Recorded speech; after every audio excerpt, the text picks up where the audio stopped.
seconds. Snax picking up the bomb, and Boltzy, wow! That is a ridiculous shot, and he's even spotted out the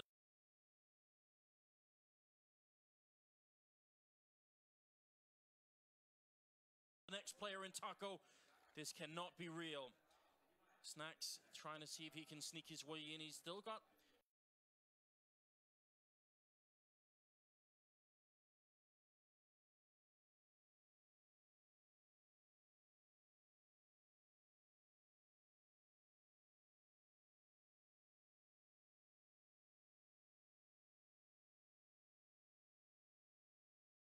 .28 seconds. Right now, Taco, his heart is gonna be racing. If they lose this, then Train is almost certainly lost. He's thinking he's gonna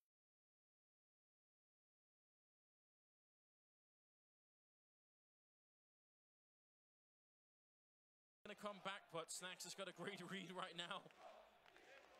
He has been playing very well this grand final, Snax. It seems like he's back. And now he's gonna go for the bomb plant in the B bomb site. Taco realizing too late the bomb is gonna go down with 4 seconds left. Putting out the grenade, and Taco running into it, taking a bit of damage, and Snax falling into a very good position. He could catch Taco almost any second. Goes for the peek, and he wins the 1 versus 2. Such a huge clutch.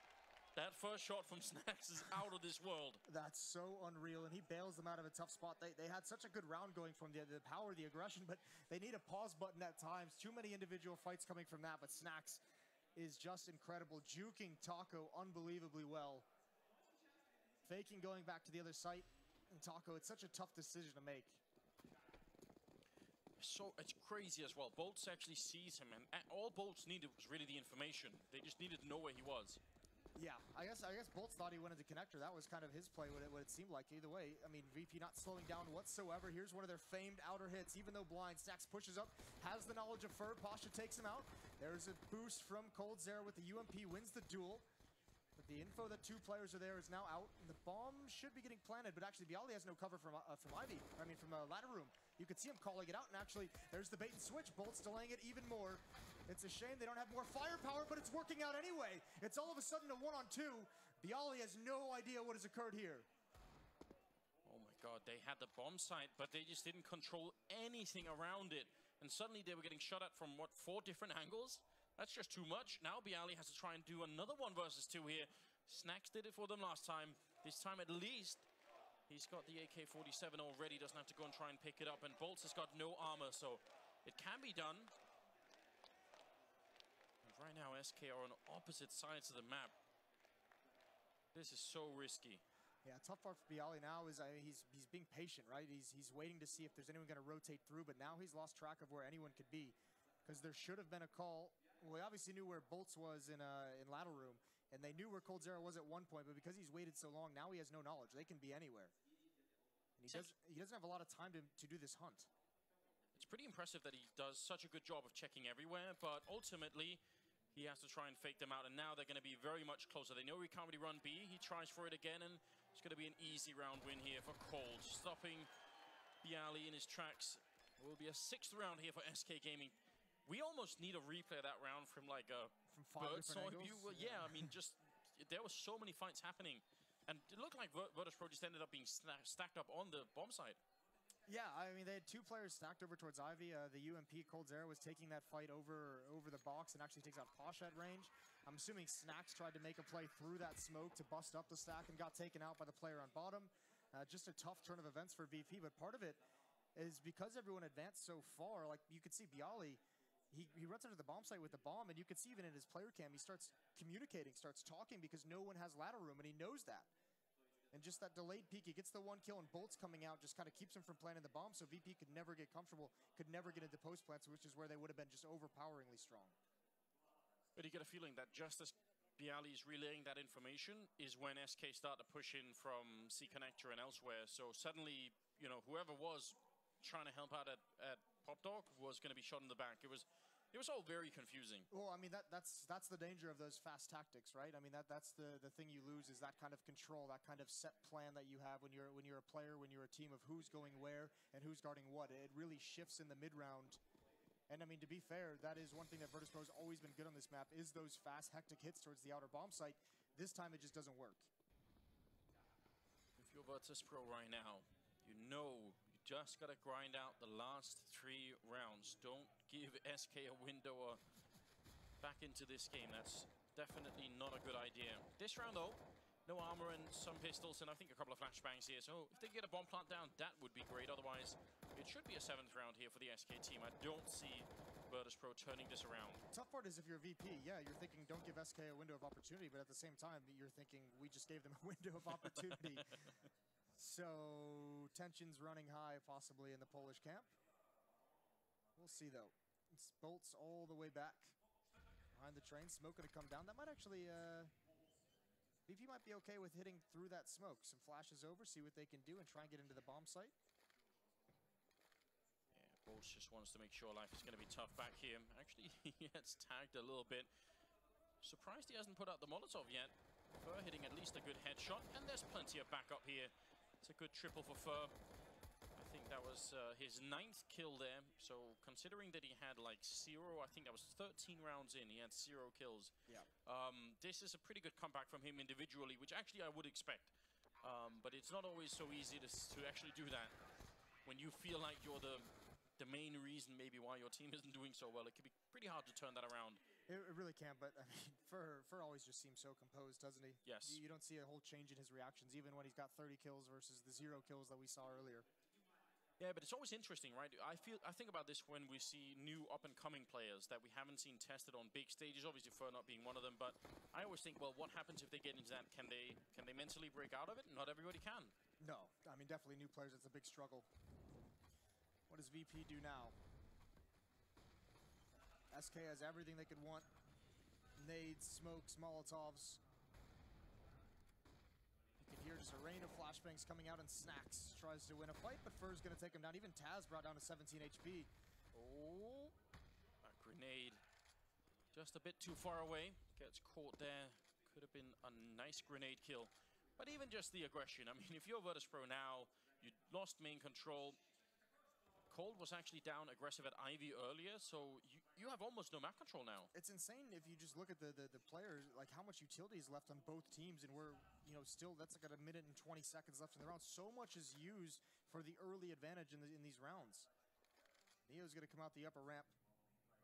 He's been a great entry man for Virtus Pro in these matches so far. This time it's not going to work out.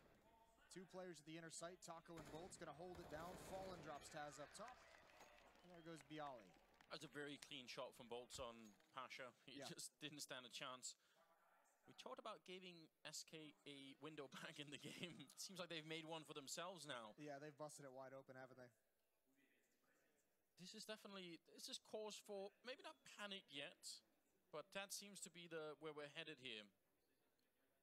Certainly something's got to change, and this is the same problem that SK were facing when they were on the T side, just not being able to break into the sites, and it took a very long time before they found the solution, which ended up being sort of really fast A play. Yeah, contact plays out of Team Mid.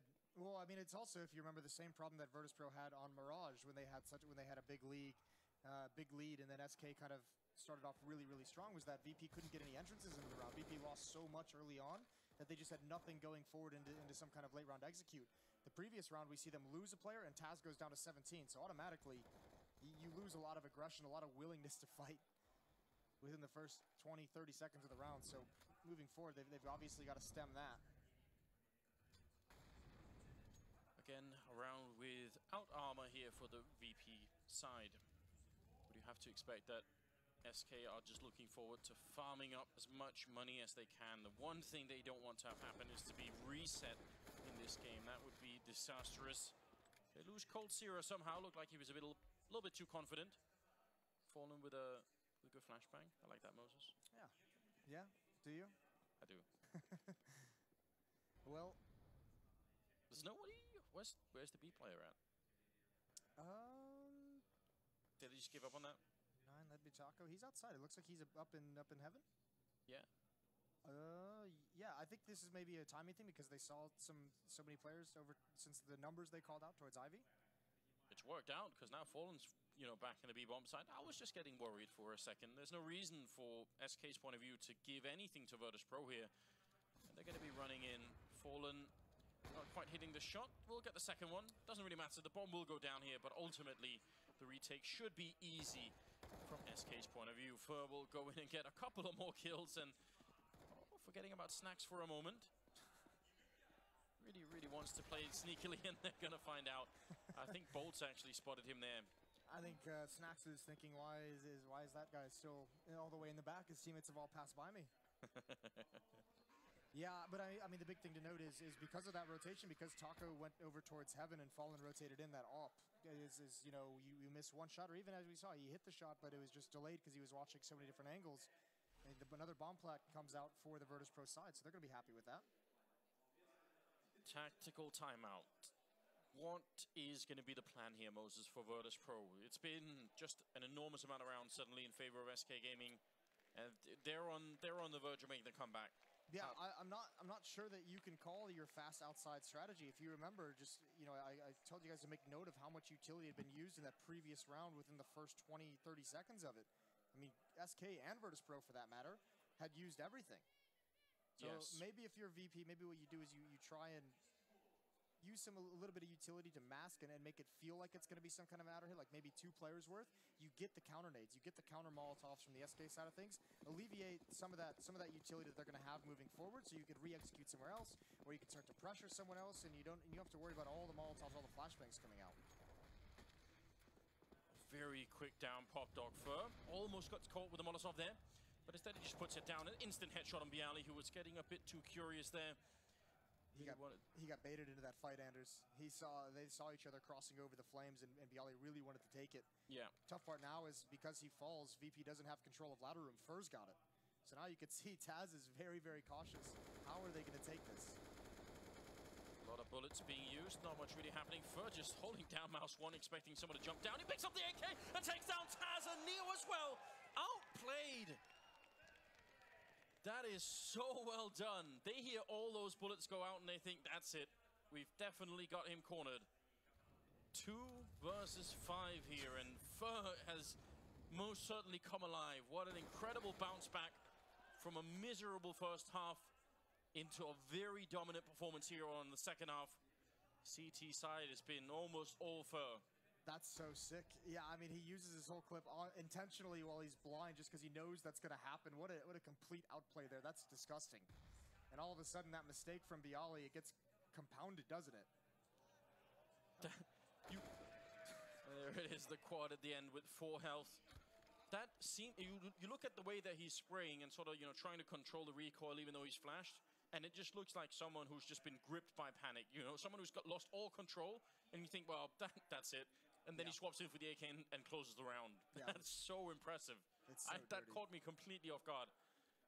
Very, very well done. coldzera here with 20 kills. Another average game for him, just clocking in and doing the work every single day. I know, it's unbelievable what he's able to do. 5 AK-47s for Virtus Pro, and again, I mean, that time they lose, what, the first 3 players of the round?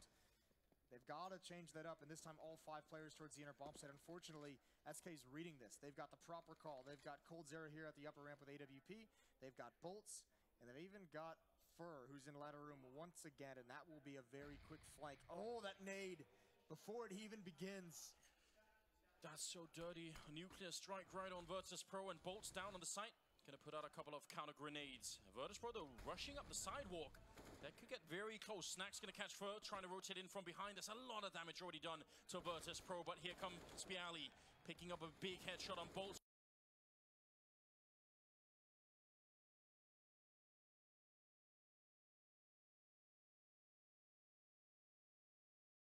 Going for the spray and taking down coldzera. Taco all alone on the site, and he's going to get one, going for a bit more, still in a 1 versus 3, and he's locked in there all around him. Virtus Pro, a great hit onto the site, and Taz will take him down. 14 rounds for Virtus Pro. Bialy creates so much space that round, and you could see Bolt was in great position. It seemed like they had no idea he was there. He was poised to have a phenomenal round, but it's Bialy making sure he clears everything.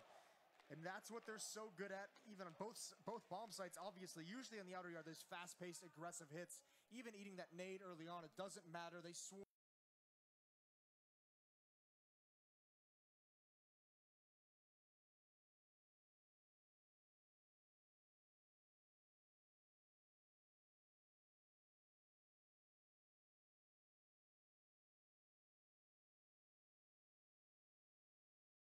form, and they land all the shots. That is so impressive, because we just talked about it, how it can definitely damage the motivation once you know half your team is just very low on health. Oh, yeah. And they don't care, just walking right into a tactical timeout, even after losing the round. Something that I don't know if they invented it, but Australia started doing it a lot, where they sort of, and we even theorized about this, I think, during E-League, and even interviewed them about it, and they did say they try and sort of calm down the nerves. You know, they don't want the adrenaline to be at 100% after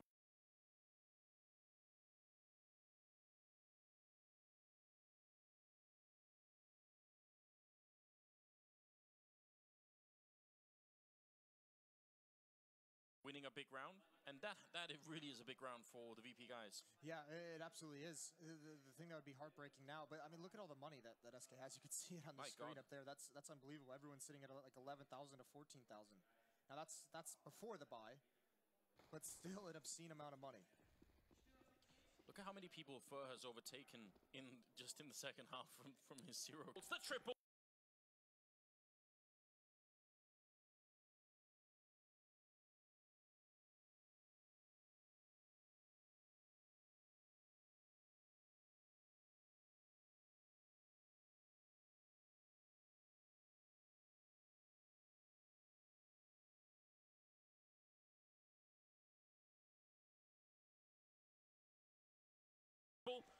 And that's going to be 11 rounds here out of SK Gaming, resetting the Virtus Pro economy, and now we've got a real game on our hands here. This could go the whole distance on map number 3. Yeah, it really can, although I think Virtus Pro might still be able to invest into this round depending on their money. With that bomb plant might help out immensely, but the losing bonus certainly is reset. Bialy's aim is on point at the moment, just couldn't find that next player. Phenomenal job from Bolts, and this time the key is same hit that comes out, and SK doesn't take as much damage. They don't lose as many players before the rotation comes in. Bolts is playing much more passively, so yeah, even though they lose Fur, he gets the 1 kill before being traded off. Virtus Pro has to search for the next ones, the follow-ups, and they overextend themselves at some point. Some 1 battles by SK help them out. Last tactical pause as well for Virtus Pro, so you want to talk about if this does go down, there's no more timeouts for Virtus Pro to readjust and change the strategy, and even if it goes into overtime. Always a little bit scary. 14-11. There is still a tiny gap here, but it's really the money here for SK that's kind of hard to deal with if you're on the VP side. It's so unreal. They can buy through at least 2 losses here. I mean, they only have 2 losses to give up. So yeah. I guess that's quite nice. That's a good luxury. I mean, the key, though, is Virtus Pro that at one point they could have ground out the economy. Maybe you just get 3 kills and don't lose, but that's not an option available to him anymore. Bialy coming out. There's Fallen on top, boosted up over the smoke. He's got 1, Fur's got the other. They can't even get close to the bomb site. SK is on point. Bialy's moved up. Finally, 1 kill goes his way, but he can't do anything else. Completely shut down. Not even in a position where they could have built something behind it. They just have to make it past the first mark, which is putting a bit of pressure on SK, forcing somebody back, getting an opening kill. None of that is working right here. Very rough indeed. Yes, and now, I mean, they've done that inner execute twice. They've won 1 and they've lost 1. It's going to be tough. I don't think they're going to want to go back to it unless it's actually absolutely desperation. But if they go outside, they have to deal with Fallen's op, and it seems like they really haven't wanted to do that throughout most of this half. Taco. 13 and 18 for him. Going up against just Glocks, just pistols. Again, no utility for VP, setting up everything they can. This has turned into an economic struggle for them. Not able to string rounds together on this T side. I mean, if they were going to go back to that B bomb side, then maybe the way to do it instead is to sort of fake it. Try and see if you can, if you have pop door control, maybe you can use the fact that you've had that B push a couple of times. Yeah, I mean, even in the round loss, the round the VP loss where they went in, they were still very dangerous. It's still got to be on the minds of SK that that's a tough hit for them to control. So you could probably leverage that if you're Virtus Pro. But no armor yet again. A 1 upgraded pistol there on Bialy. He's really been playing a great game on Train. Definitely, as you said, on point with the aim. He was a player we always discussed. There were just some games that Bialy used to have where he just didn't miss. Like his aim, we used to liken it to a railgun. Yes. It's been a long time since we've seen that Bialy, but he has appeared today in these finals.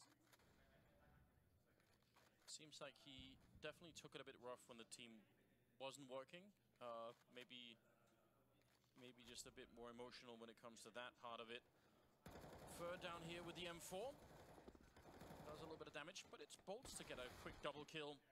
And Neo gonna get rushed down as well. So clean end to that round. Triple for Bolts. Doing a great job here at the B bomb site. No bomb plant either being allowed for Virtus.pro. And all of these little details definitely matter for Virtus.pro at the end. They want all the money they can possibly get. They just need the last 2 rounds. What was the first half? 12-3? Yeah. I mean, this is typical SK, isn't it? I mean, this is what the Dust talked about, a team that's known for just a suffocating and dominant CT side. If you're VP or if you're a VP fan watching this, you had to feel so good about a 12-3 half. It slipped away so quickly. Nades are out, utility being spent early on.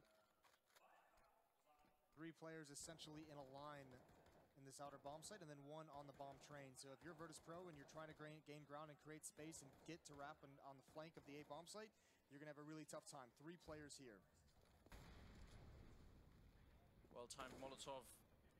VP looked like a team that actually almost wanted to flash their way for that smoke or something, but they've got a pretty wide net around this bomb site. They still need an opening. Fallen is kind of low. Yeah, but this is the position that Fallen was so dominant in against VP in the group stage, because this position affords him the ability to push up around a couple of different trains, take a shot towards T-mid, take a shot towards lateral room, and turn and spin and get Ivy.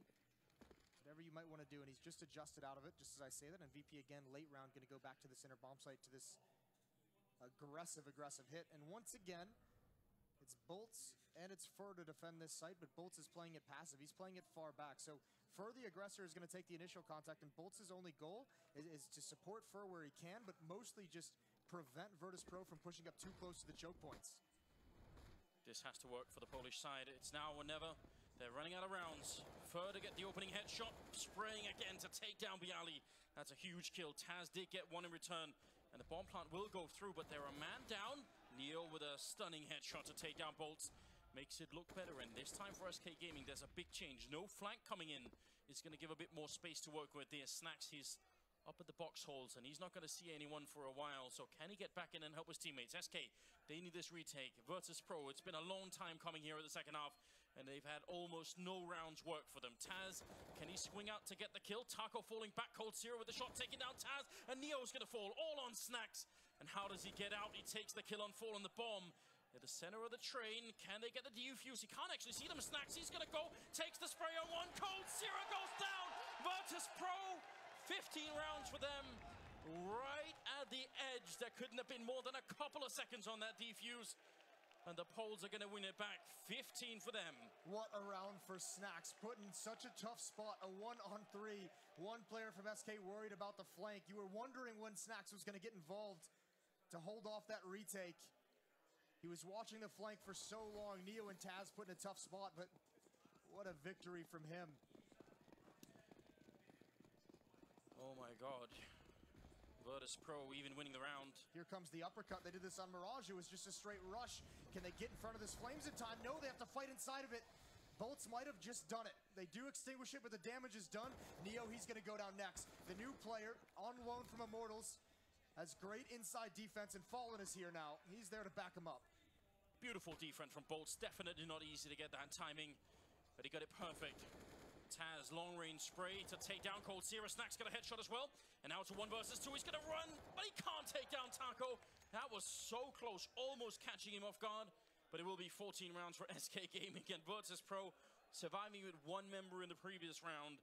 And then losing this one, you have to think that's going to do massive damage to their economy. This could very well be overtime. Yeah, they have to invest in whatever they can. The plant's going to help, but this is a nightmare for VP.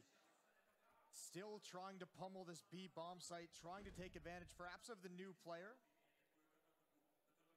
This was a great 1-on-3 to win. Obviously just trying to stick. That had to have been close. That feels like that was such a close defuse. Yeah, I definitely think that it was. Cuban in the background. They don't even seem excited. They're just like, oh, God bless, thank you. Oh, man. 14-15. You are getting your money's worth today, ladies and gentlemen. It's been an exciting game already. We're not even at the last map. Not even. This time it's Taco inside the ladder room. How do you flush him out of that position? They struggle with that, obviously, the huge round from Fur earlier. 2 players inside now as well for SK. They don't, I mean, they're just saying, all right, VP, if you're going to go inside every single round, if this is where you think you can win a round, I mean, we're going to put 2 players up here, and then also we're going to have 1 player ready for a quick flank. It's Fur who's going to play an off-anger in those box halls. Bolts is going to rotate back outside. Taco's the one they have to get. Neo can't do it. He had a moment of opportunity there, and here comes the push from Fur. Yeah, what a great turn of events here. Taz trying to make the jump over. Fur with the absolute perfect timing, even if the aim wasn't. Now they've got double push into Pop Dog here. The Molotovs are out, just Bialy left, and it's going to be overtime on Train. 3rd map here at the Grand Finals. This is almost too good to be true now.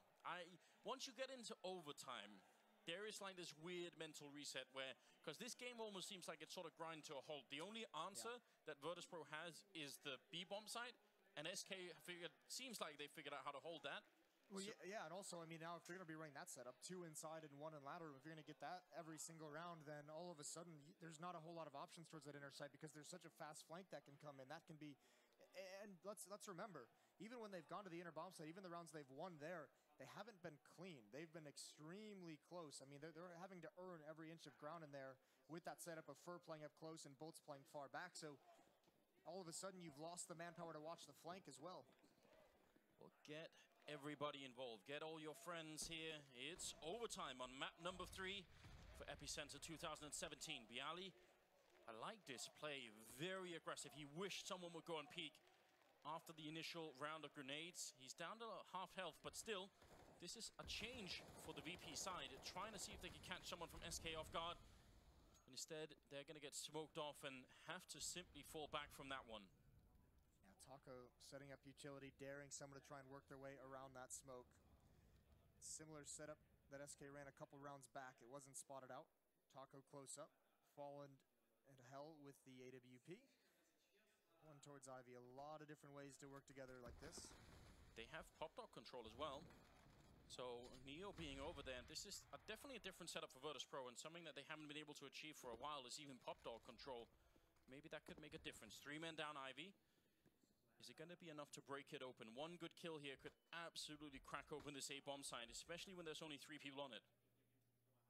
Coldzera's got 1. Fallen's watching this as well. There's a flashbang out, and it's just Taz. He's going to wrap around the corner. Coldzera's got him. That's the bomb. He's going to call it over. Big kill. He gets another one. And the triple, the best player in the world, shows up again. Neo now. He trades it out. So does Snacks. A chance for VP to get back into this round. Call it a very slim one, but that headshot from Neo might just do it. Taking down Bolts. Fur and Coldzera. They must hold on to this round. Setting it up so nicely with a triple. Cold is very low on health. There's only 15 seconds. They have to run for this one, Virtus.pro. Neo coming back strong with another triple here. And Fur coming in. Can he stop this bomb from going down? 7 seconds, 6 seconds. Out in the open, catching Snacks almost. I'm not sure if there's time. Oh my God, SK gonna win it back to time. And Neo goes down. Fur will fall as well, but that is unbelievably close. Cold is so good at those angles. Just lining up against the wall, a straight on angle, so difficult to get multi-kills. Pinned against the wall like this, and this is beautiful, and this is eventually what wins the round for him. The bomb just so far away. You have to remember as well, the reason why that kill is not traded off initially so quickly by Virtus.pro, a flashbang from Fallen, from the bomb train, really, really slowed down the next 2 players. Taz had to take that battle all alone. Absolute madness. Imagine if there had been 30 instead of 10 seconds left there at the end. I mean, they wouldn't have had to run the way that they did. That round could have been very different. I mean, that's impressive that Virtus.pro is even able to get back into that bomb site. Some beautiful shots from Neo down the entirety of the map.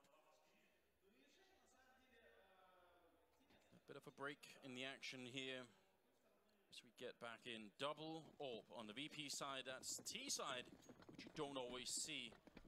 Fallen has one of his own, so a new approach to try and get opening frags, maybe? Yes, yeah, I mean, again, VP, both teams have really, really struggled on their T side. Both teams are like really digging into like the desperation section of their playbook. And both teams have tried at one point a double op setup on the T side. Didn't really work for SK in the first half of this match. And already Pasha with one of the ops is brought down very, very low. Yeah, I think just a shot through a smoke there. Being a bit annoying early on in the round. Very scary beginning to the overtime here for both teams. coldzera just absolutely unbelievable control with the M4. And this similar setup this time. SK still aware, still remembering some of those dangerous B hits that were coming in earlier. So they've got the setup to try and stop that. Leaving Ivy with coldzera watching it. He's got Taco right next to him, so they could just turn it around and have sort of a double presence here. Smoked off though. Now they really don't know what's going on. Cold a bit worried about main 2. Virtus Pro setting up 40 seconds, trying to see if they can flash their way through the smoke. Bialy actually makes it through in the first time, but lining up, coldzera almost ends it there with a double kill, but he does get taken down before he could get the second. Taco, very worried about this. 30 seconds now. The bomb is right on the other side being planted. Pasha picking up a big kill. Fallen wants to go for it, but he gets dropped by Neo. Somehow Virtus Pro get onto the site. No bomb plant yet. 20 seconds. There's Pasha again. Makes it a triple before he's out. Bolts coming in and stopping the plant yet again. And now it's Bolts versus Snacks one-on-one with 10 seconds, and they're walking around the bomb, trying to make the jump. Snacks looking, he needs just one no-scope, and Bolts out in the open. He's going to win the round. Oh my God, SK Gaming. What a comeback from 12-3 in the first half. These rounds are so incredibly close. Fallen just barely stops the bomb plant before he goes down. Bolts in a 1-on-3 gets a kill. I'm surprised to see Neo not get off that bomb plant. He couldn't be covered at that point. Out in the open as well because the time was so low. That's so difficult to handle if you're VP. And this has happened even towards the inner bomb site. You're getting in. You're having success getting to the bomb sites. You just cannot win out these clutches. SK is showing their class here down the stretch. CT sides reign supreme. 2-0 in overtime for SK. But VP, like what they've at least found at this outer bomb site, they're starting to find a bit more success than they did in regulation. Coming from Ivy, that time flashing themselves through smoke. So some different ideas yielding results. Remember, they don't have any timeouts left.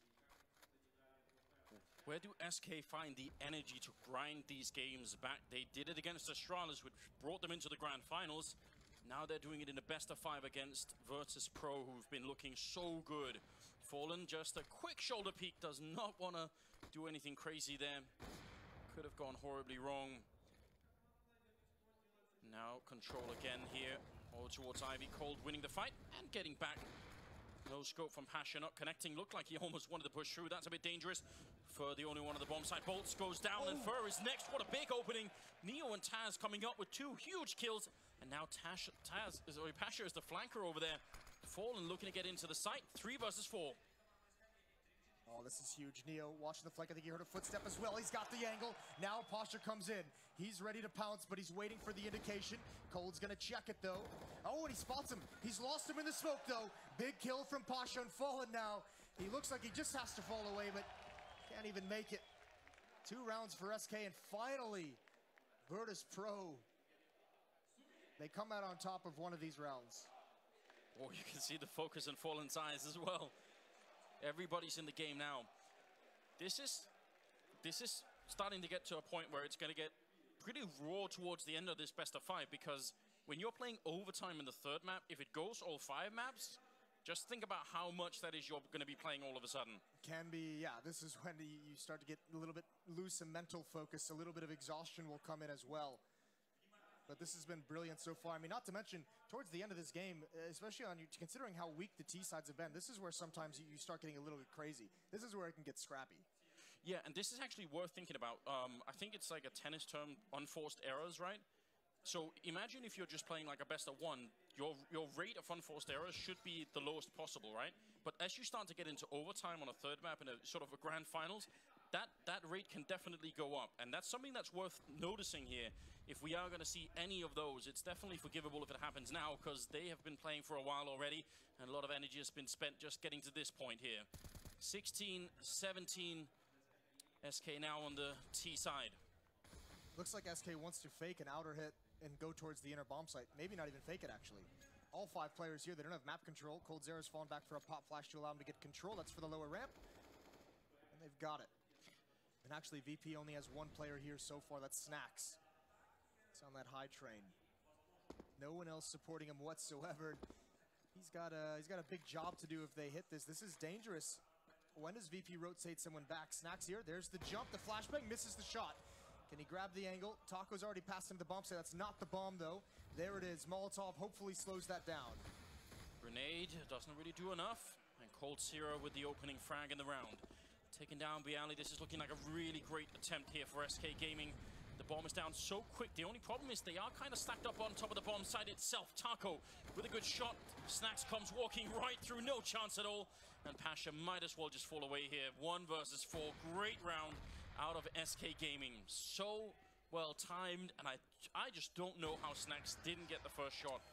Yeah, that's tough. He absolutely had to have that as well. The follow-up Molotov to delay the plant gets extinguished in the smoke. The nade doesn't reach its target either. I mean, the real bummer there is VP, a lot of this has been able to rotate someone back because it's been Taz alone with an M4, but they felt confident Snacks with the AWP would at least get 1. And when you only have 1 player here, I mean, you could see the result. He's fortunate that he was even at the lower ramp where that hit came in, to be quite honest. Yeah, he could have been in transition or just sort of falling off the train. Yeah, could have not even been able to take that shot. So 2 map points for SK, and they're loving it. They're drowning in tactical pauses. This is only their 2nd. VP's already taken all 4, and I think that was at the score of like 14 to 12, something along those lines. It's been a while since they've been able to take 1, but yeah, think of how mental that is when you're down 12-3 and you think, no, we're not going to use the tactical timeouts. It does kind of make Fallen look like a god because it just seems like he can just sort of anticipate it, reading deep. Well, coldzera's at 32 kills. Bolt's not too far behind at 28. On the other side, it's Pasha with 27 and Bialy with 26 leading the way for VP. Another absolute world-class performance from coldzera. And we would expect nothing more. 18 to 16, and as you said, 2 match points here for SK Gaming. Virtus.pro hoping for double overtime. Let's see what they could do. They were very good on the CT side, so they should be able to find the rhythm again. Double up on their side as well, all the utility. This time they have both 2 players at the inner bomb site. They have Taz in, Ivy with the AWP, and yeah, push towards Ivy. They're going to get a lot of information here. No one at all, and Pasha might just, post up with that op, and again, it's just going to be this inner hit from SK. Are they going to realize in time? It seems like VP didn't get the full rotation back, so Taz, very important kill, tries to go for the double. Fur will take down Neo. It's all on this. Snacks, he gets the fight against Fur, and that's the big step in the right direction. 3-on-3 with the bomb plant, and there's no flank coming. Fallen is going to realize that soon enough, and this angle from coldzera is so good up on the high ground.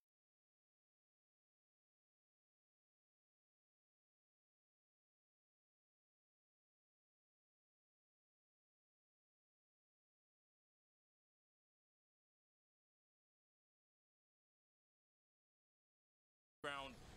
Bomb is down. Let's see if they can win this one. SK just need another 3 kills, and we're going to go to map number 4. There's a grenade from Bolts. He's got no chance at all, and Cold in some trouble, but he still gets the kill on Bialy.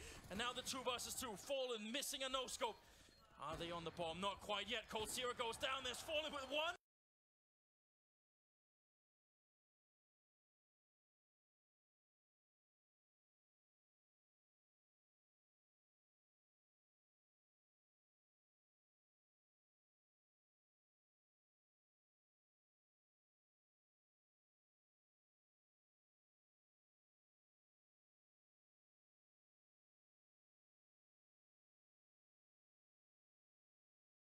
And Snacks is on the other side, 2 seconds left, and boom! Oh my God! Picking it up! SK winning train with a ridiculous overtime comeback. And the grand final continues.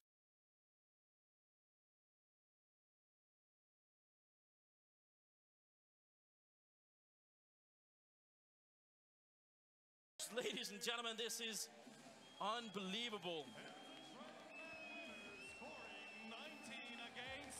I do not know how you recover if you're Virtus.pro, but That is so impressive from SK. Down the stretch, winning every single clutch. And you want to talk about an exhausting series when you go into overtime in the third map? To mentally have to bounce back when you're tired, when you've played for so long and you just lose. Register on the website of the bookmaker and get the bonus of up to €100. 1xBet, it's time to win.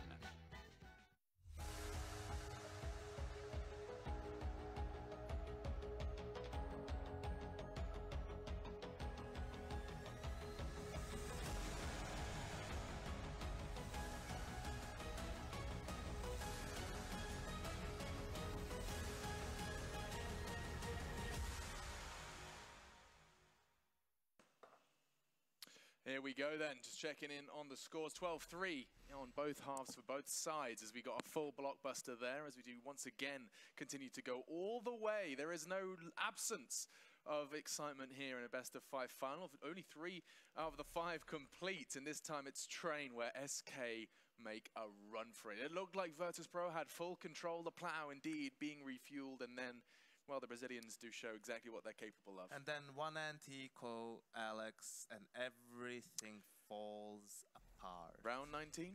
Round 19. 12-3 the scoreline for VP in the first half. They lose the pistol, plant the bomb, eco, lose that. Win the first gun round. That resets SK, and SK is actually willing to eco in that round. So 13-5 was the scoreline. VP had everything in their hands. It could have been 14-5. SK with a sketchy buy. VP the best chance to close it out then and there, but they lose to Pistols, Alex. Pistols, no armor. Granted, coldzera did have only Kevlar, and that starts the comeback for SK. And we were talking about it in the pregame. Last year at the same tournament, SK with almost a shutout of Virtus.pro. You do not want to give them away back into this game. Absolutely not. I mean, you give them an inch, they'll take a mile in the most extreme of senses here. Sure. I definitely think VP are going to feel like they let that game slip, right? That was their game to win. That 12-3 first half, I thought it could have even been a little bit more. It felt in those last 2 rounds they lost, they took their foot off the gas or lost concentration. It could have been a 13-2, even a 14-1 first half. That was phenomenal. The downfall for SK was their T side, right? It was very vanilla. It was, hey, let's get Fur out T mid. Let's hope he can find some room. Let's hope we can get, make the dominoes fall on the bomb site once he's able to get a frag, but they weren't really able to do that. You know, all the players from VP were stepping up when they needed to on the CT side. That's definitely a positive for them. But when we flicked on over, that wall just went up, you know. Once we got past that bumpy road that Yanko's talking about, that wall just came up and we got into the overtime, and that's where the flair and explosiveness that we talk about from SK stood up, and that defines it right there. You know, we had the 3K from coldzera towards Ivy in the first round that, sure, it got down to a 2v1 situation where the clock ran out, but that should have been over right there. We had the, I think it was a 1v2 from Bolts from the back of the bomb train to deny another round. Then when we got to the last round there, you just would have seen Fallen with a 2v1 through the smoke, really just stopping that diffuse coming in. That is the individualism. That is what SK can deliver, and that's what got them across the line in the end. Also important to point out, Fur had a lousy start to the game. I think it was 0 and 13, I believe it was. And you pointed out how they were trying to put him into play on yards. So, but he turned it completely around. He went on and got something like, I don't know, 16-5 after that. So he found a way back into the game, which you need to give him props for.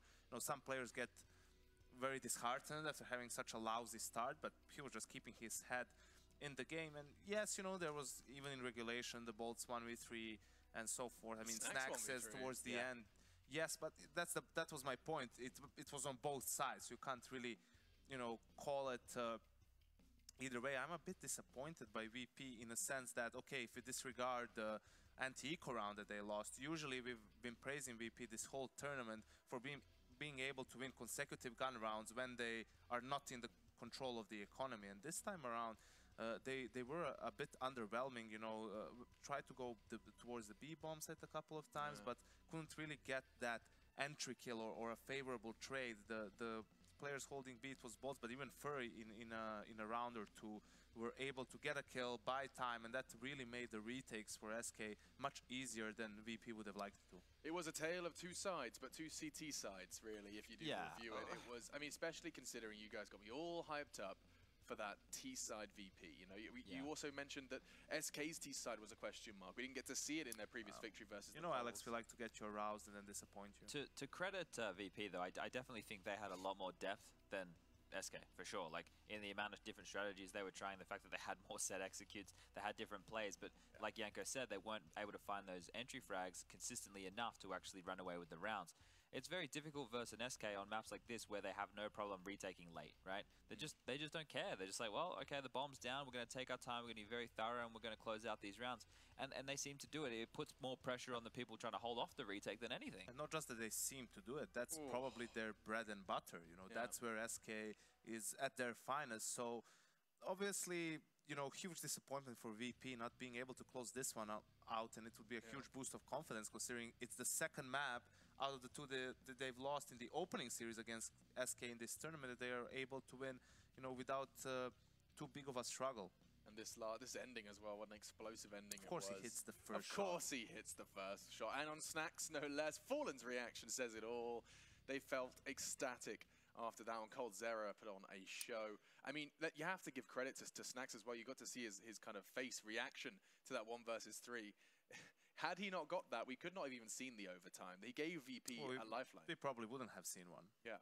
Gave them a lifeline, gave them a way in, and unfortunately could not convert. He must feel especially kind of demoralized to see this game go by the wayside. But I think, like, if you're VP, yes, obviously you're disappointed, but they're an experienced squad, you know. There's still 2 maps to be played, not, you know, out of reach for them to get the remaining 2 wins.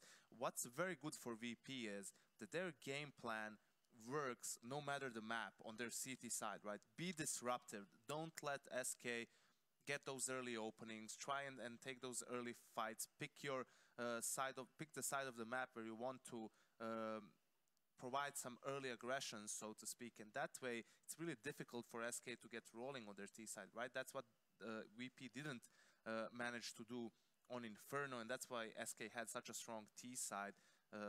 The other thing is, on their respective T side, VP, more often than not, they were able to get rolling by going for like set pieces, strategies, and so on. So try to put a bit more focus on that on the next map. Keep your eyes on Pasha's other kills as well. Yeah. Fallen was exclusively finding, you know, impact with that AWP, but Pasha, a bit of everything, back on the rails. Yeah, it's good to see him actually having a bit of impact. Unfortunately, they couldn't turn that one around, even though he was able to frag with the AWP a bit more in this matchup. But good that he's getting on track. You don't want someone to go missing for a whole series, especially in a best of 5. Yeah, I think you're allowed a map in a best of 5, right? Pasha's had his. I'll give you 2. You give me 2? Yeah, I'll give you 2. I appreciate that. And I'll give you maybe a full 5, because we've got another map to talk about next. We're going all the way, it seems, folks. Train does go the way of SK, but it could have gone either way. Either way, we were going to be seeing another map, and that is, of course, up next. We're going into Cash, if I'm not mistaken. Well, indeed. Cache, for the Australian viewers. You may be. What time is it in Australia? Are they awake? It's pretty late. No, -5 out. -5. 5? Yeah, they're right. No, wait. +5. +5. It's late. 2 a.m. If you're with us, Cache, that's for you guys. And maybe they'll be pushing Diggity. Who knows? The 10 people that are watching from Australia. Yeah, there's a lot of us. I think there's 1 million people in Perth. It's actually +7 if you're on the East Coast. Join us. Join us in celebrating another map if you are an Aussie. And we're going into Cache, Chadney. I'll give you the honours to jump in first. Now, this was, bear in mind, when you start talking about people's map pick, now when you get into a third or fourth of the best of 5, does it kind of just lose its impact, lose its power? And yeah, I definitely think so. It's the order of those maps that we talk about having a lot of effect in the first 3 if you're ever going to have like a clean sweep. That hasn't been the case. There's been a bit of back and forth, and I think coming into this one is where you would have expected this. It almost seems like a nothing map for both teams. Now, to talk about what I've said about Virtus Pro on this map throughout the tournament is that I think that their T sides are quite old school, like they're very old meta. Is that a bad thing? It hasn't been that way. They've actually played better than my expectations, especially with their CT side. I like some of the setups they've been using. I like the plays that they've been rolling with, the fact that they're willing to play retake on bomb sites. Their reads have been quite nice. They don't get forced when over-rotating. So those are some positive factors. With SK, when I used to practice against these guys back in the North American, when I was living in that hotel of Doom, I actually learned a lot from practicing against them about how to take territory. When we would take middle, they'd always take a main. That would make my splits very difficult. When we'd push and try and go for a B split, they'd always be flanking. They'd make sure that all the pressure points were covered. And that's something that I think SK, they have the bases. They have the bases definitely looked after. So I think this one could be back and forth in the sense of if we come out with the same form of aggression that Fer is able to apply on other maps, it's going to make the life of VP very difficult. For their respective styles, this map is good actually for both teams, right? Because of the structure of cash, VP, if they want to continue with that city-sided aggression, they can definitely do so. As Chad pointed out, you know, if you're losing mid control, you can push A main. If you're being attacked towards B, you can flank, or you can be aggressive early towards B, try to play in front of that execute. But also for SK Gaming, if they can, you know, fend off the early aggression from VP, Cash is a map where you can fairly easily get into those after plant situations, especially towards the A bombs. And I think that's what SK's main task is against VP in this particular matchup. Get your team into a position where your individual stars can make plays, right? We saw it a couple of times even on train, you know, get the bomb down and then have the players, you know, call Zira in overtime, being able to make the play with that double up on T side, getting a kill or two once the bomb is down. That's all you need basically, right? Make it much more difficult for the CTs to execute that retake. As Chad pointed out, VP has, you know, retake options on the A bomb side. So that's where usually you need to like make a play, right? Whether it's by good communication or just individually you decide to try your timing, so to speak, and basically just go for something. That's SK's go-to, I believe, on this map. Okay, I mean, how much did we learn from you know, Virtus Pro's performance versus G2? We saw them on this map, and you know, all eyes were on G2. This was you know, a lot of expectations were set to the French, and they took the win, right? What lessons did we learn seeing Virtus Pro take a win versus the Samurai in that instance? Is there anything in particular, other than Neo was hitting ridiculous 3-man spray downs? But other than that, is there anything that stands out? I just that was more of a there was criticism more their towards the CT approach that I liked. You know, the fact that they were willing to give up territory and, you know, play those post-plant scenarios from time to time. That's the main thing that I was kind of happy with. Their T side didn't seem as old school as what I was painting the picture of before. Yeah, things changed. It's been a while. They've obviously worked on it. I actually am more interested to see with the SK roster where they're going to put Phelps on the CT. Not Phelps. Where they're going to put Bolts on the CT side, because Phelps used to play B with Cold Zero. We're going to see if they mix it up, see if Tarko can cede more ground, because he normally was the A player with Fer as the link and then falling around middle. So it's going to be interesting to see if Tarko is going to find himself in another unfamiliar position. This guy seems to give up ground time and time again. Damn, that is a tough life, isn't it? Just constantly. Bolts did used to play A for Immortals, right? Henny was B with, I know Henny was B with someone, and for some reason I don't think it was Phelps. Maybe Steel, but never mind. Let's assume for now that Taco is going to switch to B. I think Taco and Cold Zero, you know, it's easier for them to have to, you know, figure out a setup and then communicate on the fly than perhaps it would be for Cold and Bolt, simply because Taco and Cold know each other so well, and they're also, you know, good friends. They get along. They play together even before SK. And Bolts is just, as a guy, you know, he is someone who you reckon is like a very good anchor player. So him playing around that quad, MBK area on the A bomb site is where he can probably be the most effective. Keep our eyes on that. And Taz as well, as someone that's been kind of firing on all cylinders since his arrival here in St. Petersburg. We have a great opportunity now. We actually do get to hear those interviews. Those elusive interviews are ready. So let's check in with Taz and see what the old dog has been up to with his new tricks. The first question is really simple. Is the flow back? I don't know. It's just, it feels that we are, you know, just I said, we are winning games, but it doesn't feel so dominant as I would like us to feel. It's more like we have really good start in the game, and then we need to grind it out. If the flow would be back, it would be like from start to finish, easier game, and it just doesn't feel easy. It doesn't feel easy. Since you didn't figure out what's the reason of your problems and kind of how are you getting better and better, do you have certain plans on the ways to figure it out? I think that we already figure out what were our problems, more or less. It's just a matter of tournaments are very close, you know. Like I didn't have much time for my way of leading, my way of thinking to adapt with the team.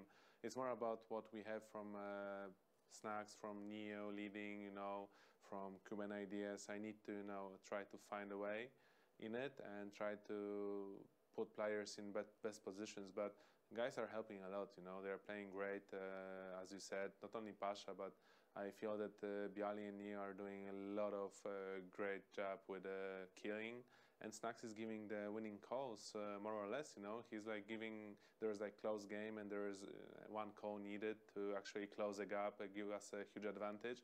And then he comes from, you know, just understanding what's happening on the map, and he just gives this call, and I'm like, okay, let's try it. Because when Snacks comes with an idea, it's more or less 100% correct. And I'm just always about getting this 13 rounds, then okay, Snacks, 14, 15, we are going home. You had few good moments, and Pasha was playing really good as well, especially some highlights on Nuke. While being so inconsistent, even individually, how are you going into the tomorrow's match, not knowing which even your teammates are you gonna get, and yourself maybe? I feel like we are getting consistent. It's just with the tournament we are becoming more and more consistent, everyone from us, and it just feels that sometimes the calls which I'm doing are not letting people to you know, get some frags, because we are going as a team.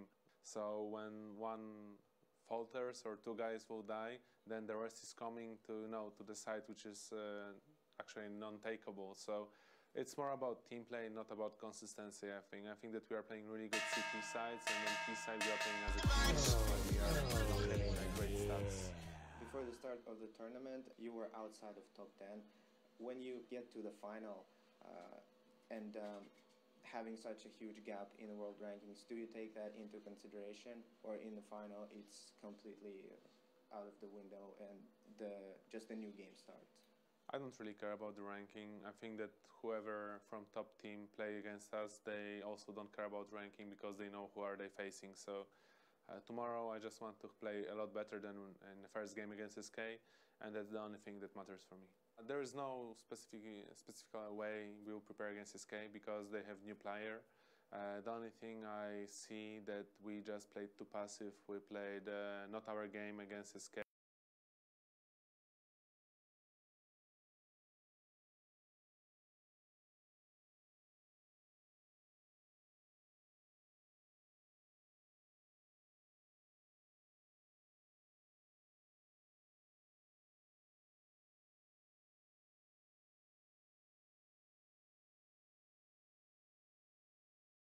And we got tilted very early. I think that when we came to the event, guys were still not believing in the team, and I think that's why we got destroyed in the first game. But yeah, tomorrow is the final. Tomorrow we will know if SK is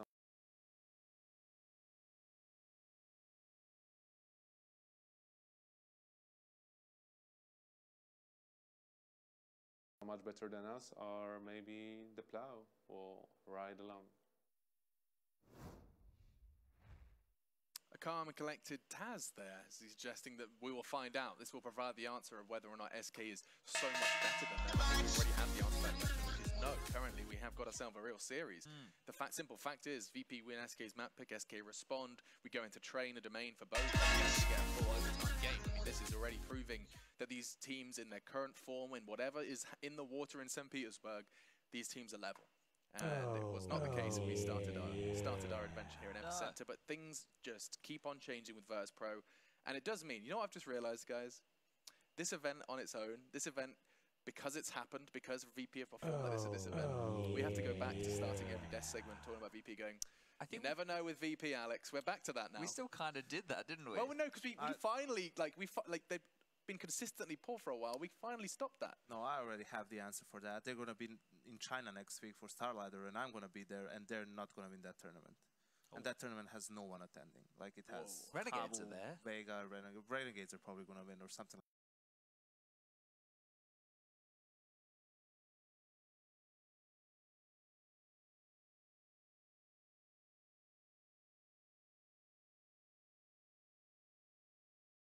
Like that, because they've been in Asia for a week now for the minor. But you know, that's VP. It's just something that you get used to. You know, you don't expect them to win every tournament. You don't expect them to go out of groups every tournament. But you know that at some point, somewhere, it's going to happen. They're going to pop up and get to the finals like they have here and play great Counter-Strike and just, you know, take the tournament by here. They started playing better individually, and then the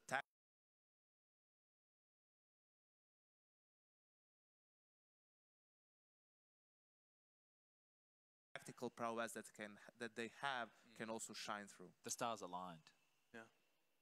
But just to build on that consistency point that Yanko was talking about, people mention like stats and stuff, right? And we're definitely, we talk about stats and players not fragging and all that and those bits and pieces. But when you play as a team, as a unit, almost every single round on the T side, exactly what Taz said. If you run a full execute and your entry fragger doesn't get the entry frag, or the first two in just get completely shut out, for the other people who are throwing the flashes and the nades before that, they're running into people just looking straight at them. The gap hasn't been made to actually allow that space, so that's where you're going to suffer there, right? And you're coming into, like you said, an unwinnable bomb site or an untakeable bomb site.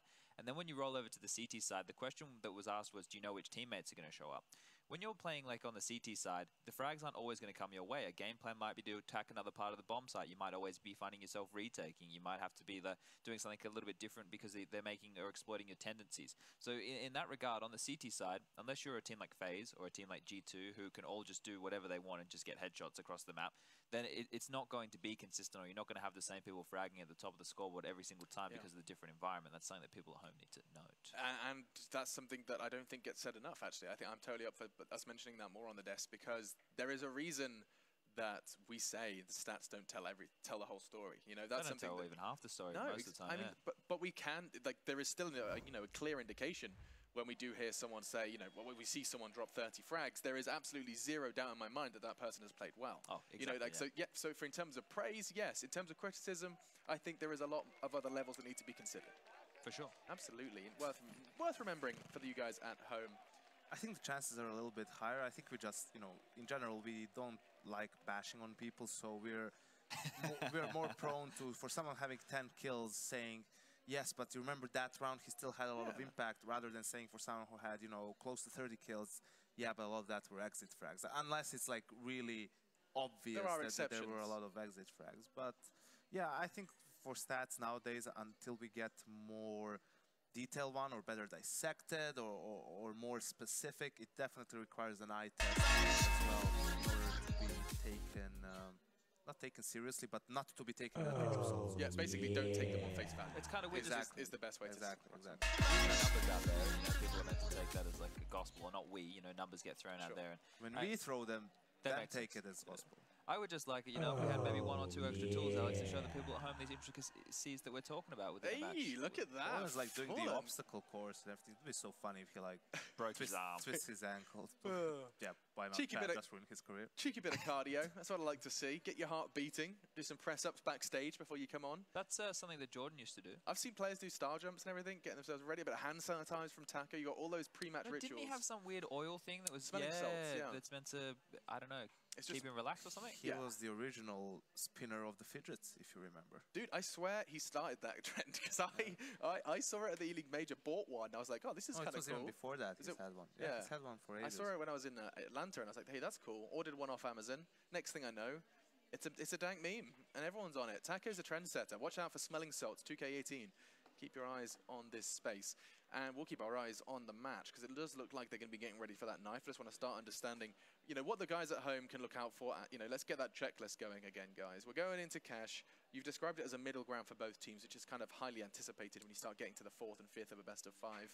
And so I just want to kind of understand, we've seen VP pick up big result on this map versus good opponents this week. For SK, can we say the same? No. We don't know what to expect. So the expectations they have been, shaky online in Pro League, but that doesn't really mean much, especially when you compare it to LAN, especially when it's the 4th map of a best of 5. A lot of mind games and mental fortitude comes into that. So I think for VP it would have to be keep being disruptive on the CT side and don't fall off individually, because if you do that, SK just based on sheer firepower can take over the game. And for SK is, find ways to give your stars a chance to win your rounds. That's a bit vague, but put them in after plan situations and things like that, and then also use them in a way that they can make plays on the CT side as well, right? Whether it's flashing for them, giving them the op, try and make a play and so forth. Just play maybe a bit more loose than even you would usually. For SK. Yes. Loosey-goosey SK. I just want to see SK just going for a bit more team play mid-round in the sense of actually trading, because we can see Fer getting out to positions that are sneaky beaky like, but there's no one there to trade off him if he doesn't make a frag. There's nobody close enough to collapse. The idea is for him to give enough room or give information for like the overseer, which has fallen, to be able to find a pick based off of information or room that's been taken. But it doesn't feel like there are enough people, enough bodies in the right place to be able to go in that direction. And I would like a little bit of pace to come out to force that issue. Because if you do a rush, if you do a fast strat, they know they have to take advantage of that strategy. Oh, absolutely. Now, when you talk about Fur, I do think there's like a PSA that needs to be made. He has a very unique playstyle. A playstyle that not many professional players can pull off. I just want to clarify that with our analysts here, that if you're watching, you know, at home, don't try this at home, like, that's kids. not the kind of play style you want to replicate, right? Like that's like you don't want to aim to play like Fur. That's not conventional Counter-Strike. You want to aim to play like Fur. You want to aim to play like whatever wins you the game. So if you can play like Fur and win games for you have to hit the shots. Like that's what I'm saying. Like don't plan your routes according to Fur. So who should you look towards to I'd tackle? Look Coldzera. Coldzera has his teammates doing a lot of work for him. Sure, but in terms of positioning and in terms of, you know, like if you, he's a smart player who we describe as the most consistent. Fur has, I mean, he was like 3 for 17 at the start of that game because of the he's got risks Fur, you know. So Coldzera sits back, Fur does all the work. He's camping somewhere, peeks out, gets 3 kills, easy life, clutches a couple of rounds, and that's it. There you go. Fur is the one doing the heavy lifting. He's like, I'm going in first. I have no idea what's waiting for me, and I'm going to kill them all. Okay, well, you've heard it there. That is a little summary of how some of the players of SK think and play. Let's head over to 2 players now. They are the player haters. It's the lovely duo. It is the Creamy Bears as they're going to be going into their 4th. How's that marathon treating you, boys? You on the caffeine? Yes, caffeine indeed. That's good job, Alex. Whatever's that in that, I guess. Yeah, a little bit of everything, right? No, definitely. It's getting a little bit crazy here. Do you really need caffeine to stay awake for this kind of Counter-Strike energy? You know, I think adrenaline will do it just fine. Yeah, this is absolutely insane. This is a phenomenal grand final. This is a treat. Yes. There's no real way to put it. This is absolutely insane. The level that both of these teams have brought. The comeback from SK on Train is going to live in history of Counter-Strike. If this 4th map turns out anything like the other 3, then it's going to get very interesting indeed. Cash is going to be coming up, and as the desk is saying, we don't necessarily know what SK are going to be like on this one. See how Virtus.pro are going to do as well. That must have taken some energy, and we had a pretty long break here, and I can understand why. Having played 3 maps, you kind of expect that the players do want to just have a little bit of a timeout. So we'll see if Virtus.pro are going to bounce back from that. Yeah, I mean, and that's kind of what's worrying, because we saw that interview with Taz as well during the break, where he even said on the first day when they played SK in the group stage, he said the reason why we just kind of collapsed and got dominated by them is we got tilted really early. We didn't play our style, and if there's anything that's going to be truly tilt-inducing, it has to be the way that Train ended, with so many clutches going the way of SK, so many opportunities for Virtus.pro. They put themselves in good positions, and if you're Virtus.pro, you have to feel like those rounds were stolen out of your clutches. And they were. Map number 4, ladies and gentlemen, here coming up. It's the grand finals of Epicenter 2017. Virtus.pro now starting on the CT side of Cash with SK on the T side. Molotov and Smoke picked up by Fallen, and everybody set up for an A execute. Going to be a peek coming in. Bialy has to go massive here, and he's going to get 2 headshots in return before he finally goes down, but that might have bought a chance. And Neo with a headshot, dropping the bomb. It's left and right here. Definitely live with the map now. 2-on-2, and there will be a bomb plant. That was quick. They've wasted. Oh my God, Snacks! It continues. Coldzera, it's planted for him, and he's got a Molotov to use. Only one left here in main. That Molotov could do so much damage. And he's looking for the opening. Here's the players right on the bomb. Hasn't really seen anyone yet. And they haven't seen him either. That Glock is not the greatest at this range. He hasn't reloaded either. He wants to go for the shot. Almost taking down Taz, and he's going to get peeked. Snacks with the headshot. And they turn around for it. Even without the kit, they should have this defused. What a mad round.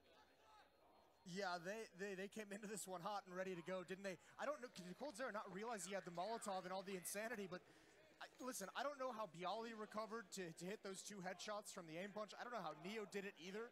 That's absolutely mental, this start to this pistol round. And VP's gonna take it. 100%. Bialy should have been down right away. There should be almost no way to recover from that kind of beginning, and yet they do. That shot from Snacks, I don't even know what that was. Well, we wanted him to show up in the grand finals, and he has. Aggressive from SK, though, with that plant. They drop Fur and AK-47. There goes Fallen. It's grabbing the angle through the smoke. Look at the pressure on these choke points. Yes, very well done early on.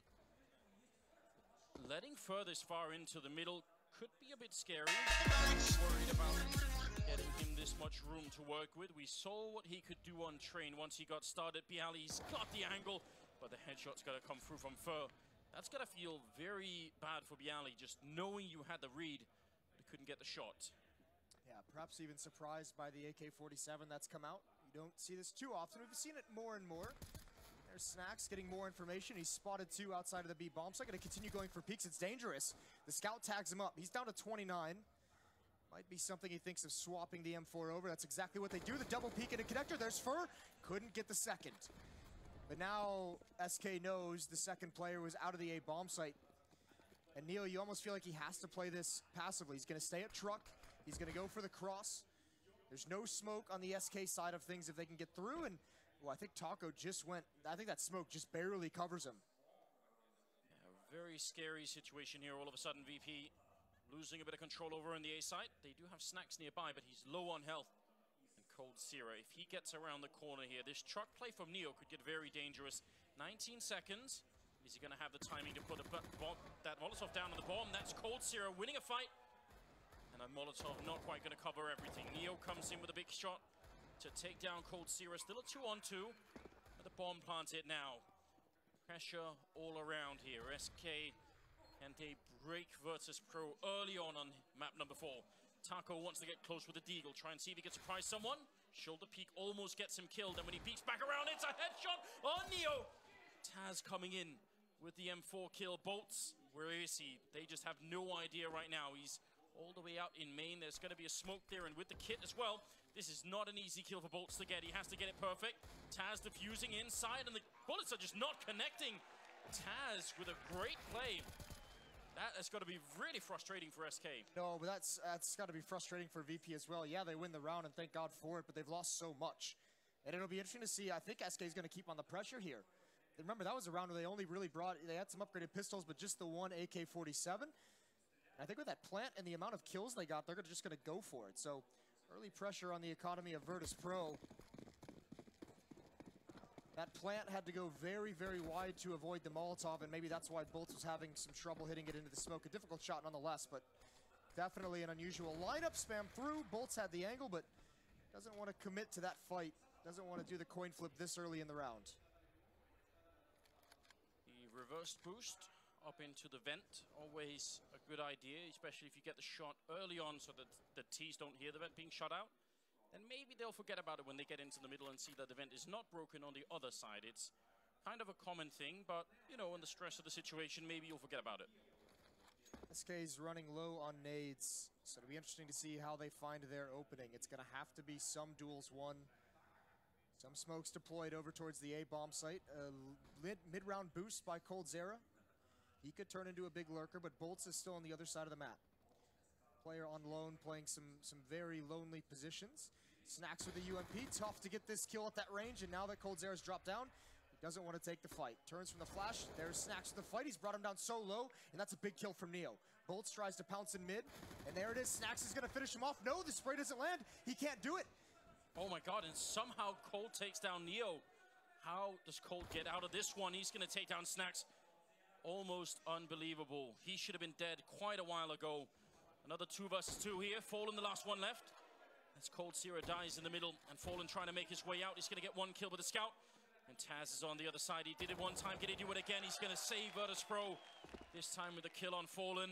And you can see Pasha looking almost a little bit worried there. Yeah, he fired off that no-scope, gave away his position, was in a really tough... So I do not know how Snacks didn't get that kill on Fur. Just not his round, as the bullets go everywhere but into the body of Fur.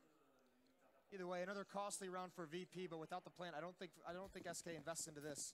They do get the Deagles. We've seen how deadly and dangerous they can be, so chances at getting a few kills and keeping the economy low.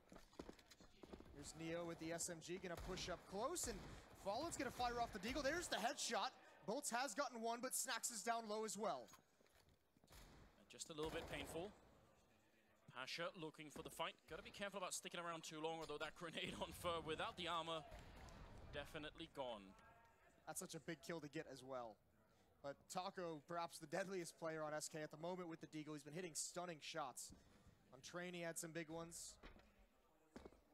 He can make something happen once again, because Pasha, a lot of this is timing. You're gonna spot Taco. Oh no, he just crouches underneath his vision. This is so difficult for Pasha.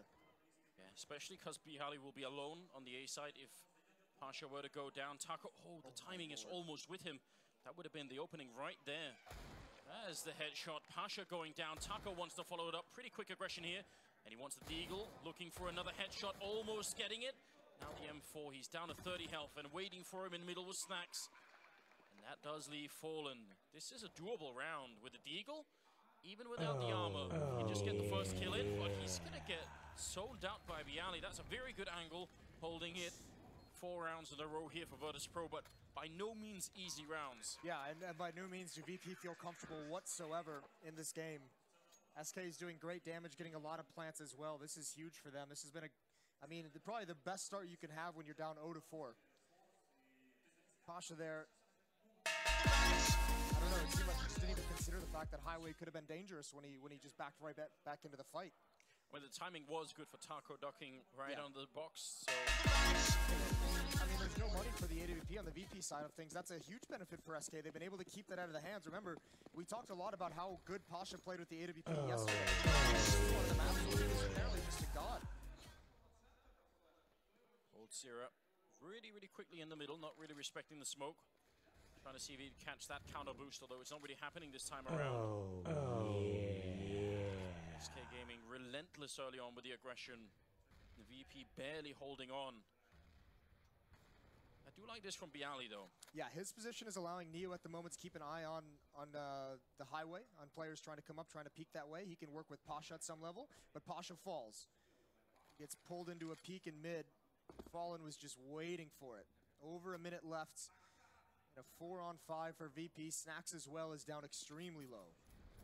Yeah, that's a big problem. They do have a 3-man stack over here, and with Bialy in main, who knows what can happen if SK try and go up the highway. It could be sort of almost a reverse fight. Taco gonna put up that smoke. The door is closed in his face though. Neo not buying whatever Taco was selling. 40 seconds on the clock here, and they're making their way up with 3 men on highway, or at least 2 of them, 1 hanging back, but still, we're gonna need some great kills out of EV to save this round. They've done it before, but now it's looking really tricky. Taz getting shut down immediately, not ready for Fur. And Neo in the corner, a lot of trouble for him. He's gonna go down even though Fur was flashed. I can't believe this. Bialy will take down 1. Fur has fallen as well. Bialy with a headshot. Last couple of bullets. 20 seconds in a 2-on-2. Yeah, and there's a flank coming in. That's from coldzera, but he doesn't have time to be this slow. He's got to get to the site. Fallen can't make this happen with the AWP. Bialy, although he's not considering the door, there's the kill from coldzera. Are they ready for Snacks? He's been waiting this whole time, and now he's going to get it. He stops the plant. coldzera's got to rush, but there's no time.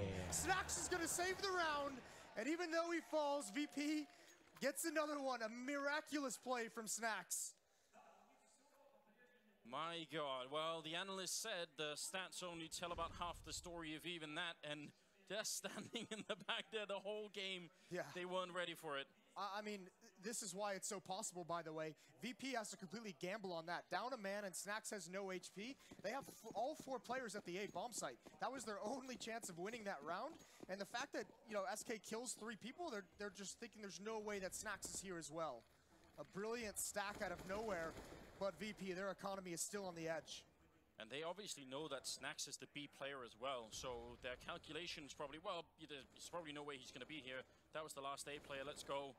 Pasha, leg shot on Fallen, and does get right into the corner, so could have maybe been returned upon there. Now, that is kind of a next level setup, because Pasha in that spot kind of baits them into thinking that, you know, if he moves out of that, likely there's no one else there. Bialy's just waiting with his back turned for a flashbang that could catch him off guard. But since no pressure comes, they'll probably consider that later on if they do fall into an A hit. Fur's going to be the one boosted this round. Fade goes a bit far to do too much to Neo. Double play and checkers as well. Bolts is still there patiently as the solo player. Bit scary with that smoke almost about to fade. Fallen is waiting on the other side. Pasha has got the lineup against him. See what Fallen can do when he peeks for this. The flashbang to set it up. Fallen, no hesitation at all, taking down Pasha. And now Neo, you could sort of tell, in some trouble here. He's hearing a lot of steps, and actually SK making a lot of noise. Snax goes down. 5 versus 3. Now 2 versus 5 here. Should be no problem for SK to win the round. Even with 25 seconds, Bialy in the corner. He picks up the first kill on Bolts, who's not had a good game so far. But he's alone and isolated, and they're going to shut him down. Taco with the kill, SK on the board. What a god-tier flashbang from SK to blind Pasha. Fallen gets legged earlier by Pasha, but he wins the battle outright in the end. And that's it. That should be the reset. So many of these rounds have been so incredibly close, there's just no money left. VP has done everything they can to sustain themselves, and it's almost incredible that they've even gotten up to 5 in these situations. But great job on the boost from Fur. Picks off Snax. That's been a fight that's happened a couple times already. And then double checking. It's very well done in that round. Ooh. It's a headshot and a half for Pasha. It looked like he was halfway running against Fur. Still makes it happen. Virtus.pro go for a very quick boost behind it, expecting that SK maybe won't see it coming. The P250 close range, shutting down Fallen, stealing the AWP. Oh my god. Oh my god, now look at the position of Snax. I don't think there's any way Bolts considers this, and he doesn't. Somehow Virtus.pro has given themselves a huge advantage. A round they have no business winning. SK has dropped the ball here. Snax ready for this as well, but it's a good adjustment by Cold. VP has to make sure they don't get picked apart. They still only have salvaged 1 rifle, and that's perhaps the saving grace for SK. I'm impressed Cold Zero's weapon model didn't block that kill on Snax. Maybe he's playing with left-handed, but it looked like that AK was going to block it. Either way, 2 versus 4. No armor at all on VP, and there's still 50 seconds, so they have to keep the focus now. When you get this close to bringing it right back, you really don't want to let it go, and because Cold Zero is still alive, you've got to expect anything can happen. Got to be very worried, and the AWP is over at the A bomb site, so SK's actually going away from the weapon. They need to at least delay. They need to at least grab one of these kills and wait for the rotations to come. Just now, VP starting to move. Taco's held off initially. Taz trying to find a timing with the Deagle, but it's out of bullets now. It's up to Pasha. He opened up the round. Can he close it? Still alive in the bomb site. Bialy's finally here, but Pasha does go down. Taz runs in. He falls as well. It's a 2-on-2. The bomb is going to be planted, but there is a Molotov on Neo. Can he find the angle for it? He's going to get shot down. Cold Zero getting the kill. And now Bialy, that smoke is going to fade, but this is almost impossible. Walking in, how does he get this shot? 1 bullet on his chest, and the aim punch is going to finish this round. You don't get a kill soon. Just grab the AWP and bail out. You guys had a chance to win it. It's not going to work, but now he commits. There's no returning from this, is there? The double peek from SK neutralizes him. What a round. The fact that SK can bring that back after losing 3 players to just an enormous amount of aggression, and somehow they slow it down and turn the round back in their favor. Yeah. That's very, very, very difficult. Yeah, very, also, you have to say, fortunate as well that they go to the bomb site where the AWP isn't positioned. That could have been a much stickier situation. But yeah, obviously a phenomenal job. It's that 1 kill in mid onto Snax that really opens up the map, because then the defense has to spread out very, very far. So, pistols, a little bit of mid-presence here. Not afraid to take the fight, although you've got to be a bit careful here. You don't give too much away. You also have to build the economy on the T side, even if it's a little bit less. Fur doing a pretty good job in cleaning up in the middle. They should not be able to steal away any kind of an AK here. Well, you want to know how he bounced back on train from 0-13. And it's the same, it's the confidence to go back onto that boost after Pasha just ripped your face off in the previous round and just take duels. Absolutely ready for it. It would be great here for Bialy to pick up 1 more kill, just to make sure SK all the time have to worry about the reset of the economy. There's something, because we talked about how he's definitely improved here at the Grand Finals. He is, in my opinion, sort of a specialist player on the B-bomb side, especially because he likes to play it so aggressively. And obviously SK are going to know this, but I will take this map almost as a measure of how much Snax is really back in that role, because if we start to see him push out past the smokes and stuff like that, then some of that confidence certainly will have come back. Yeah, I mean, he's even said it himself, like he just needs to find his confidence again. That's kind of what he's been lacking as a player these past few months. That would be nice to see, and also very good with the AWP when he plays it in checkers as well. Virtus Pro, still the economy. I mean, it'll be great for the M4 buys. It's the alt buys that are going to be light. Snacks with no armor. He's got smoke, though, and doesn't matter. Gets the opening kill. Cold Zera through the edge of the wall. And all 4 players from SK, all the remaining players are here. Run boost. Yeah, I think that spam might have actually covered the footsteps of that boost. Yeah, because that's the big problem with doing it that way. There's been a lot of discussion about the best way to get up on that boost. You know, you could do it quick, but that usually is noisier. You could do it slow, which is risky. So Taco making a bit of a jump, just wants to see if anybody's on highway covering it. Put up the smoke. But for Bialy here, this is definitely a comfortable position to be in. Good timing on that nade. Neo finds it, not too much damage. Bialy with the smoke in main, he feels a little bit more comfortable. Turns from the flash, but not the second one. Oh, and they clear him out. A brilliant double flash, and they sink back into the smoke. Fur's got a second kill, going for more, and he's got it. He's not slowing down. Snacks is gone. It is so impressive. Flashing in, he wants more. If anyone was going to challenge him there, who knows what would have happened. Pasha's in CT spawn waiting, but this round is already done. Fur is just an absolute monster in this game now. I can't even believe it. Quad kill for him. He seems invulnerable. And Taz will be going down last. They had a great setup with Snacks in the opening kill. Huge stack towards the A site with the boost up in the corner. And Fur just wrecks the entire defense. Yeah, I mean, poor Bialy. I mean, the double flash comes in. He dodges the first one, turns around just the right time to catch the second one right in the face. A double peek, and I thought SK was going to be happy to just fall back into the smoke, but Fur just kept going. I think that second kill might have even been through a smoke. How do you I mean, when you're on the CT side, it's very hard to deal with someone like Fur who's having this much of a good game. Yeah, he's certainly not starting slow here. Probably upset about how he started on train. Made it a little difficult for his team, but he's up to 15 kills now, 15 and 7. And it's only been 9 rounds. And he wants more. This time they don't have armor, so maybe not as impressive, but still quite valuable. We already see what VP did a couple of rounds ago with just the pistols. We don't want to give anything away. Neo will take down Bolts. He, on the other hand, has definitely been struggling. But the rest of the crew will pick it up here, and Taz and Snacks should not get much of a chance to do much more. Ooh. He's just so smart the way he gets the one kill and he waits for the next angle that he's expecting to come out. His anticipation of the second fight is second to none. It's the end of the round, but you're absolutely right.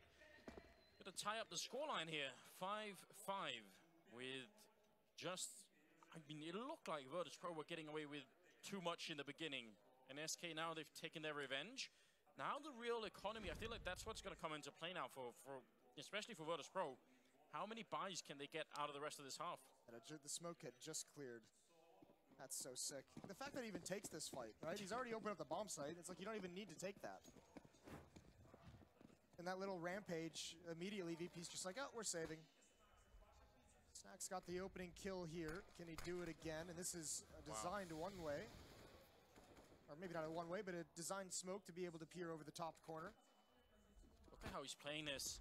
So aggressive with the AWP. Taco wants to run him down. Oh my god, the bullet took the wall. Otherwise, Taco would have been gone. Maybe he even knows it. The fact Snacks is taking those kinds of fight when he's the only one at the B bomb site is so insane to me.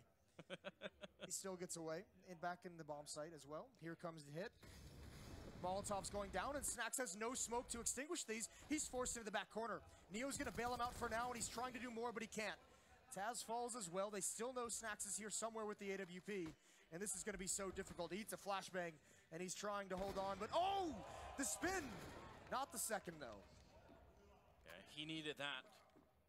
This is one of the classic problems of playing on the B bomb side is how do you help? Either you sort of stick two people on the B bomb side, which is not always. Is he having trouble with the door? We talked about his movement at the beginning of the show. Yeah.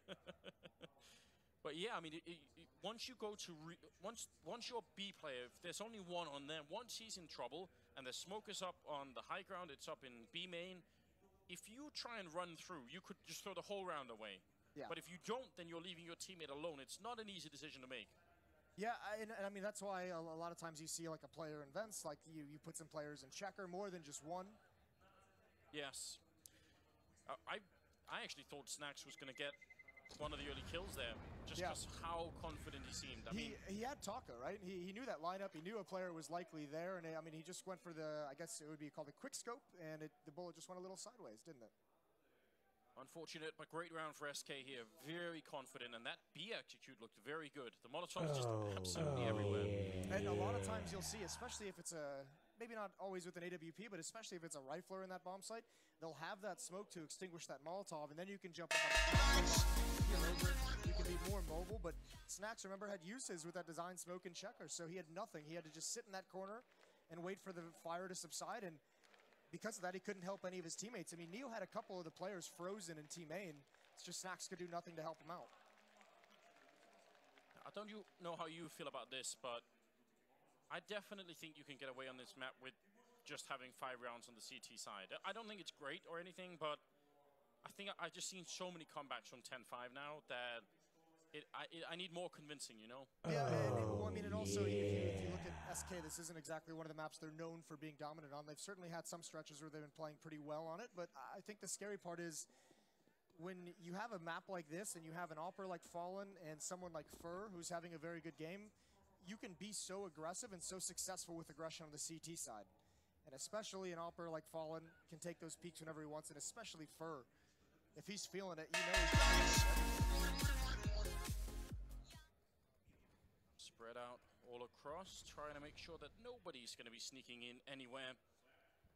That one AWP on Pasha. Is that going to be enough? Big stack in the middle. Taz looked like someone who wanted to try and jump through the smoke, but SK have had enough of that. I don't mind this idea from VP with the op on Pasha, especially because you can see he's just zoned in on boost because Fur's been propped up there so many different times. They're expecting him to go back to it. It's not going to happen here. And now he's going to rotate off over to that B bomb site. Neo's pushed out of position. And now it comes just a little bit later. Definitely dangerous to stick your head out here if you're Fur. A lot of people on the other side waiting. Molotov actually going to force him back. Very interesting. That's the last, almost the last utility. There's that flashbang there on Bialy. Bolts hiding close. Going to take the sprite against Taz. He will win it, but Neo will take him down. Tries to get the AK, and is he going to be able to make it out? It looks like he's going to get run down by Fallen. Not quite sure. I think he was thinking someone was going to come up the boost there to try and catch him. Yeah, the boost fight was happening, and also I think he was going to reload the AK-47. Bolts had been running low with it, so just stuck between a rock and a hard place, essentially. The shame for VP is this AWP still hasn't gotten into the action, and if it doesn't find anything here, Fur's going to be, oh, that's an immediate headshot. You can't even fight that, can you? The ollie out in the open does win it. I was going to say the next thought for VP needs to be saving that ult, but Fur was waiting, and now Taco's going to clean it up. Very well done, getting the bomb plant with just 4 seconds. I was getting worried for a minute they had forgot about the objective, but they've got it all straightened out. I mean, we talked about the somewhat unknown performance of SK on LAN on this map. They're looking really good. Now, I mean, if you try and factor in the first 5 rounds there that Virtus Pro won and how close they were, this could actually be a very different story here.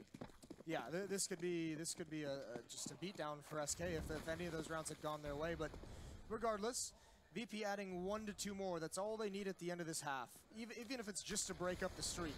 There's that same smoke again, thrown from a different angle. No success for it this time. I think SK might very well know that Snacks loves that spot. Fallen certainly pre-firing it, doesn't even try and take a look, and now creeping past. I don't think Cold Sierra saw that. Snacks going to go back and try and hide in the corner. Very close range. Great spray down from Bialy. That's a fantastic triple. And this should be easy now for Virtus Pro. Back to the basics here. Don't want to keep fighting Pasha.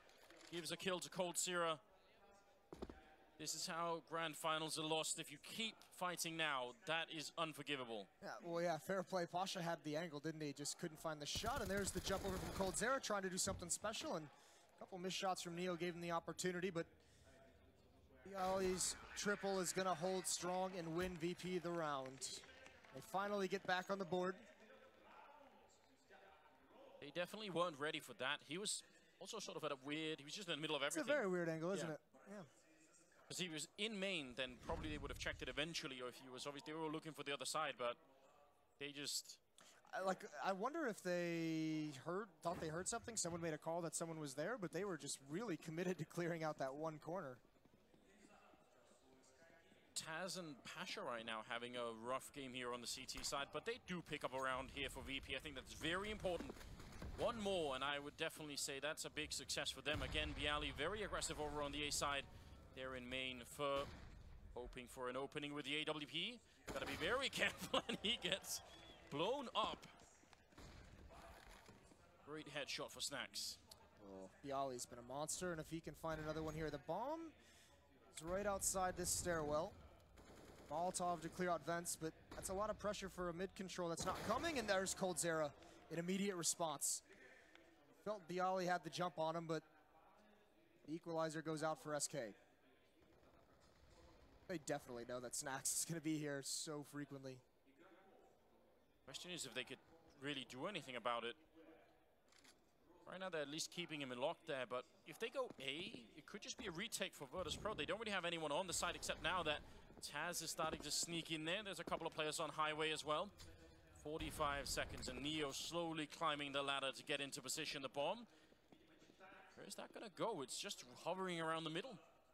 Very strange. We know SK is very, very willing to run down this clock, but at the moment it doesn't seem like they just don't have a plan. Getting a little hectic, going to go for a late boost in mid. Two players here, but Pasha's in the open. And again, he gets caught out. This is a number of times he's been trying to make a play, trying to find new positioning. And now Snacksy really, really has to deliver. The only one here, he gets one. Taco not able to trade it out quick enough, and there it is. Now he finds it, baits out the other shot. And poor Virtus.pro, they're going to get reset here. What a rough turn of events. Bomb goes down at almost the last possible second, so if anyone could have stayed alive a bit longer, and the timing against Pasha there in the middle, lingering there for just a bit too long. Neo and Taz, they need very fast kills if they want to even dream of a retake. Should be nearly impossible. They have a couple of flashbangs on Neo, but in the next 5 seconds, otherwise it's not going to happen. And that might have been the one opening there against Taco. Fallen gets the kill, and Neo has to give up on the pursuit here. Will be an 8th round for SK Gaming, moving into round number 15, last of the first half, and there's so much happening in that round. They look like they had the opening. Yeah, I mean, listen, you can't reduce these rounds to just one kill necessarily, but Pasha has to stop getting caught out in the open like that. It happened earlier with the Deagle over towards the A bomb site. This time he's just wandering in middle, you know, with 30 seconds left in the round. You can't just get caught out. They could have peeked from main, they can peek from boost, they could swing out wide and boost, and he wasn't prepared for any of it.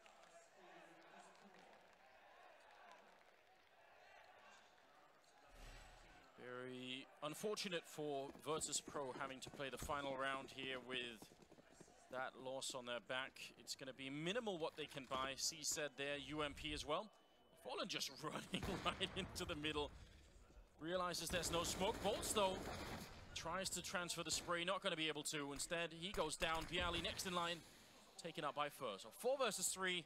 What is the answer going to be for VP here at the last round of the half? You gotta trust in Neo. Oh, Fallen with a great shot in vents. Yeah, he's just taking control, isn't he? Neo with the peek out. Finds the timing, can't complete the kill, and Fur's got the angle. He just continues moving forward, continuing to take up space that his teammates are creating for him. And very quickly, it's just Pasha with the CZ. He's the last one left in a 1-on-4. It's looking like it's gonna be 9-6 for SK going into halftime. So many rounds that Fur just opened. Close as well. He's got 21. That's going to be 22 kills for the first half for Fur. Out of control. Yeah, what do you do about that? Especially considering some of those, like, we've seen him get, the triple kill was on a gun round where he just comes out, gets boosts, one more towards highway, then one at truck. All different kinds of fights. I mean, the problem is, when you're on the CT side, the amount of choices you can make to try and stop someone like Fur is just very limited. You don't control where he's going to go, and your defense could just be in the wrong spot. It's so that's why I feel like on the T side now, Virtus.pro, they're going to have slightly more of a chance to control the game and maybe just try and fight where Fur isn't. I mean, I don't know if that'll even matter because you know Fur's going to find you. You can't run from him forever, Anders. Well, let's get into the second half here. If you're just joining us, then a big welcome. It is map number 4 here at the grand final. Second half coming up. And Taco in position on the B bomb side and realizing this could get very bad indeed. Cold Zero already goosed on the bomb side. He's going to be going down. Taco low as well. And he gets dropped. Neo and Pasha with big openings. Picking up the USP as well for getting one headshot. But that's all he's going to get. Bialy takes him down, and Bolts now 1 versus 4. That is a bit of a power play from Virtus Pro, but a perfect start here in a must-win map for them. What other kind of play would you expect out of them? Just a rush at the B bomb site. Bolt's doing what he can, but there's just too many angles. Try and make his way in a second time, and he's got Snacks low, but that's just another difficult spot to clear out for him now that Snacks has made it to that choke point. Dropping down, he gets it, but the other two find him. For all you viewers out there, if it makes you feel any better, even pro teams struggle to stop a B rush on Cash. Yeah, we all know that feeling, that sinking feeling when you see everyone jumping past. Especially bad if you have the AWP and you miss the shot on the first guy jumping. You're like, oh. You always feel like you can make that run back to the bomb site, don't you? You always think it's closer than it actually is. Definitely a little bit scary. Couple of Glock shots was all it took. Now we do have armor, except for Fallen and Taco. Deagle's in play, and some smokes to try to put a bit of pressure. Snacks wants to lead the charge with a UMP. Almost the peak there for Cold Zero. Could have worked out. Bit of a famous position with a deal there for Taco. Just nothing but headshots if you can make it work. He's hit some stunners today. VP's got to be careful. And yeah, they heard 2 Deagles ringing out, and they don't want to mess with that whatsoever. They're going to reconvene to the other side of the map. Where Fur is.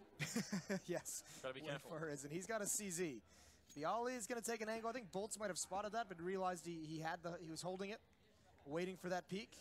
It's up to Fallen now. There's the jump. He gets the info, but I don't think he liked the result. No, definitely not feeling very welcome in the middle.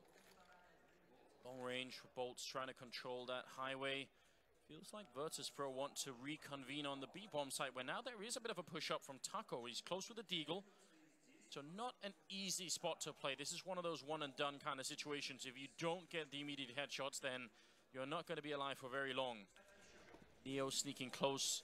Pasha looking to blow up the vents. That's going to distract a little bit. Flashbang right in his eyes, and Taco's gone. And Fallen next in line. Good opening for Neo. I don't think VP designed that to be that perfect, but the vents breaking caused Taco to transfer his gaze right into a flashbang. That's doesn't make you too happy. Nades out. I think Bolts and Fur just save these weapons. Fur's already in T-spawn, hoping maybe someone just falls back into him. But Bolts definitely, that deal can do some damage in the next round. Every little bit matters. Fur looked like he was almost going to get killed immediately. Eventually, Snacks will get the job done, so just Bolts left to try and save it. I feel like, and maybe it's just because there's so much on the line here, but you can almost feel that both teams are starting to slow it down a bit. And I feel like this always happens. Then the last run of this half is probably going to be completely electrifying. Just mental. Yeah, but I feel like it happens because nobody wants to make a mistake, right? No one wants to be the first guy to give up a kill in a round. Yeah, and you definitely don't, especially in the anti-ecos, the anti-force buys against the pistols. That's when it gets very scary. Considering as well, the way that second half started, VP just doesn't want to get into that economic struggle, even though, you know, it's easier to do on the T side. Just don't even want to mess with it. Get wrecked. See how this unfolds. Really, really good timing.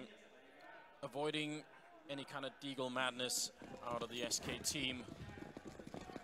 8-9. Another strange round here for SK without the armor and the pistols. Just that one Deagle on Bolts. Let's see how this unfolds. And one flashbang on Taco. It's for an A main peek. Here it comes. How effective is it? Taz not blind at all. There's Pasha chiming in with the AK. Good idea, and VP is ready for it. So avoiding the damage early on here, that's obviously going to be great for VP. A grenade right in Bolt's face and somehow still gets a headshot. Wants a bit more. Can't get it against Bialy.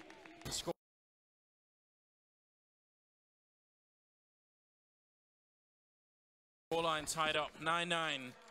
Now it's down to business. This is the really big test for SK Gaming. Can they make this defense work on the CT side? They've got the rifles. They're not going to have a great amount of them, but it could be enough. I'm interested to see the aggression. What would they bring out in this opening round? How do they want to set the tone on their own defensive side? Great job by VP. Actually, none of them really blinded by that flashbang, so sitting in some pretty good positions. So the op on Fallen, it's Glass Cannon, and it's going to be in mid. They're going to go for the boost. It looks like they will. See, this is what I said. This is very risky to do. If anyone shoots with that smoke, they could get the kill very quickly, but it looks like no one will. Oh, Bolts is going to go down. There was a second line of fire, and that's a big giveaway, but no one's checking it. First, the line up here. That's the bomb drop. Taz goes down. Fur with a big double. Finally gets taken out. Bialy with the kill. Pasha taking down Fallen. And coldzera and Taco, they have an M4 and a UMP. This is not a great set of weapons to go for the retake with. Can they do it? They've got utility. They've got nades to work with. Molotov, smoke, and 3 flashbangs. Now they've got the both rifles. The UMP's traded out, and they're setting up. Oh, that flashbang bounces off. Bialy in the site, and Pasha and A main.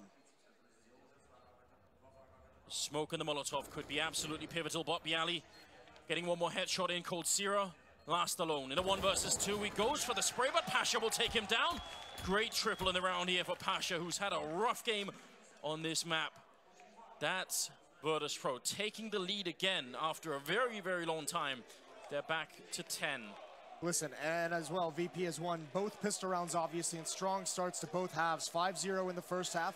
It's 4-0 at the moment in the second half for them. And the money is building up.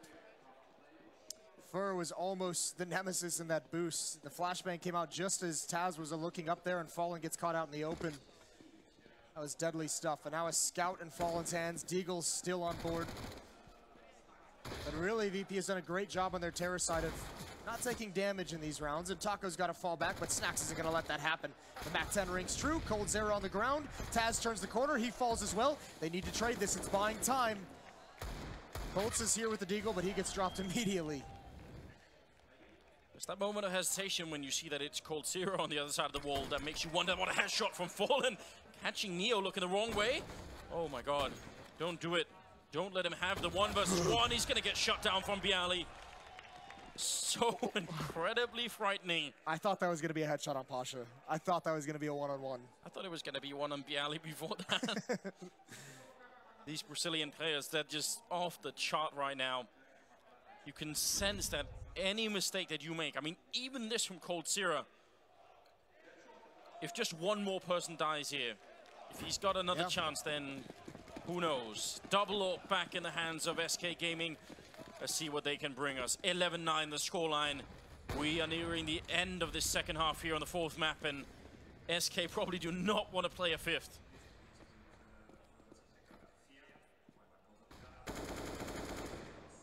One op is at the B bomb site in coldzera's hands. The other AWP, we know how strong this setup can be on the CT side of Cash. It's in mid, it's in Fallen's hands. And who else but Fur to play up close, and ooh, that's, yeah, you deserve that one. The jump back is not necessary. Molotov to force Cold away. Snacks is gonna go right through it. He just doesn't care, does he? Headshot right onto coldzera. Taco feeling lonely in the bomb site, and Snacks is gonna continue forward, but no, actually first stops him. Great recovery. It's traded out by Bialy into a 3-on-3. Plenty of time to slow things down if you're Virtus Pro. And Bialy the headshot, he recovers in time. Now it's Fallen's turn. He's got to hold this truck. It's a good chance there. Taking down Bialy. Still got 45 seconds, and now, weirdly, Taco's running in the back. Did Neo hear it? I think maybe he did, and maybe that's the reason Taz is running in here, because they certainly know where Fallen is. What a turn of events. Neo turning around at the wrong time, but he gets a second chance at life somehow. This is a mad round. 30 seconds now, and Fallen up on the high ground, trying to get into the site. Has not been spotted yet. The bomb only just planted. Fallen wants to go for the peak, and now he's definitely been seen. Grenade gonna chase him back. And Taco seen on the other side. It's gonna come down to the duels here. Neo crouching in against Taco, sees the gun barrel, wants to go back for more. Fallen coming in from the other angle. The timing is unreal, and Taco gonna get the one shot. Now it's all on Taz. 1 versus 2. He has to stay alive and get this. A lot of damage put out already. He misses the spray, and Fallen will take him down with a USB. SK win a critical round. Double up investment, and they barely make it out here. No kit being picked up. The defuse happening for a very long time. It's going to be the last possible second as well. Oh my god. That was not a guarantee, was it? We talked about Neo and how he's so good with his timings and how fortunate he gets sometimes when he's peaking, but that round was all unfortunate timings. He turns away just at the wrong moment in mid to allow Taco to get the flank, gets in towards Vents, and then it's just barely missing a couple more. But VP have a chance to do exactly to SK what was done to them in the first half, and that is you have the economy still on a knife edge of the CT side, and the double up setup it's so expensive.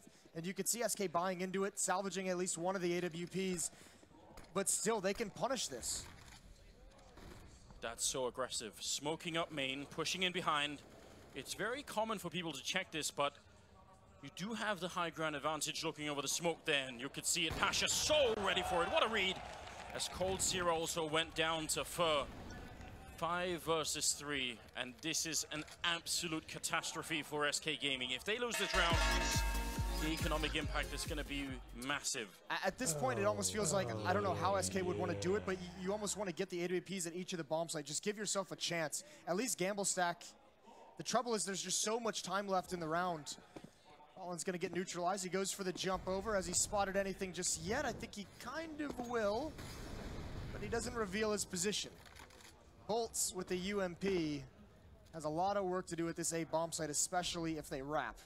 If anyone can save him, it's Fallen, though, with this AWP. And actually now they've condensed the defense. Now Taco's here as well. It'd be a miracle if they win this round. 40 seconds, 2 AWPs, any missed shots, and it's going to be over. Fallen flashing his way through, getting the kill, and falling back through the smoke. Unreal. And now Bolts with a kill on Bialy. It's going to be one in return at least, and Taco goes down. Fallen with a shot. 25 seconds here, but the bomb will be going down. Taz cannot be stopped in that. And now it's a 1 versus 2. Do not challenge him. Stay back, stay away, don't give him the chance. He's hoping so badly that they're going to come and peek him.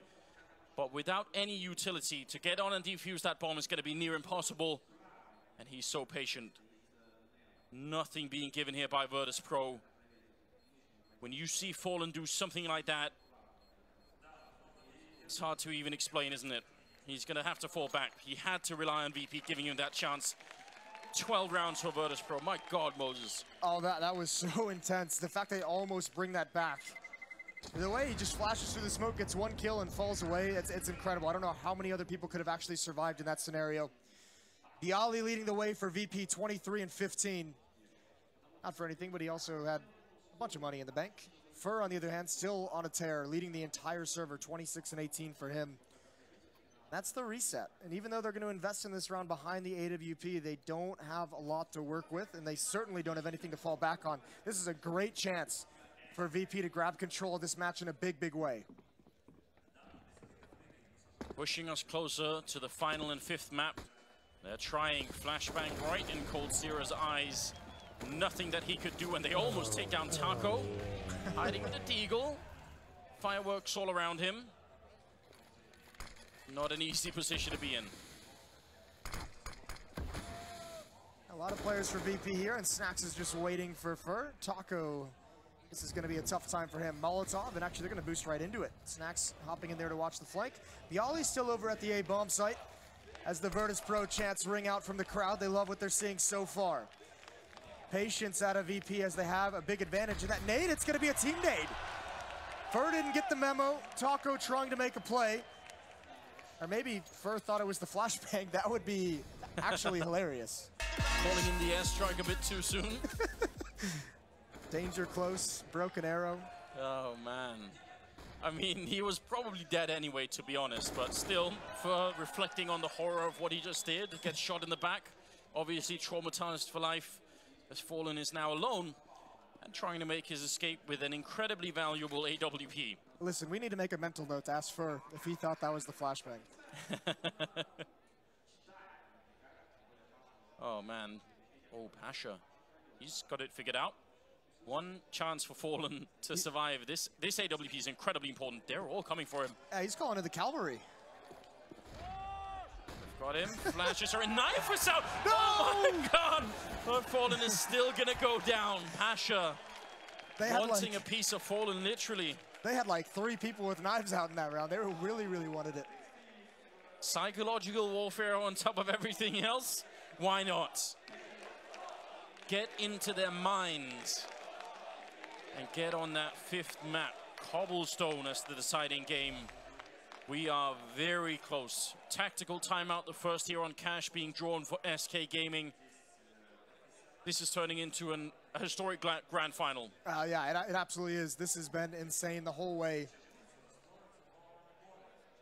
Both teams, both players on each team making incredible plays to keep their squads in it. And VP, it's taken them, I mean, they started out so well, 5-0 in the first half, and then it was all SK for a while.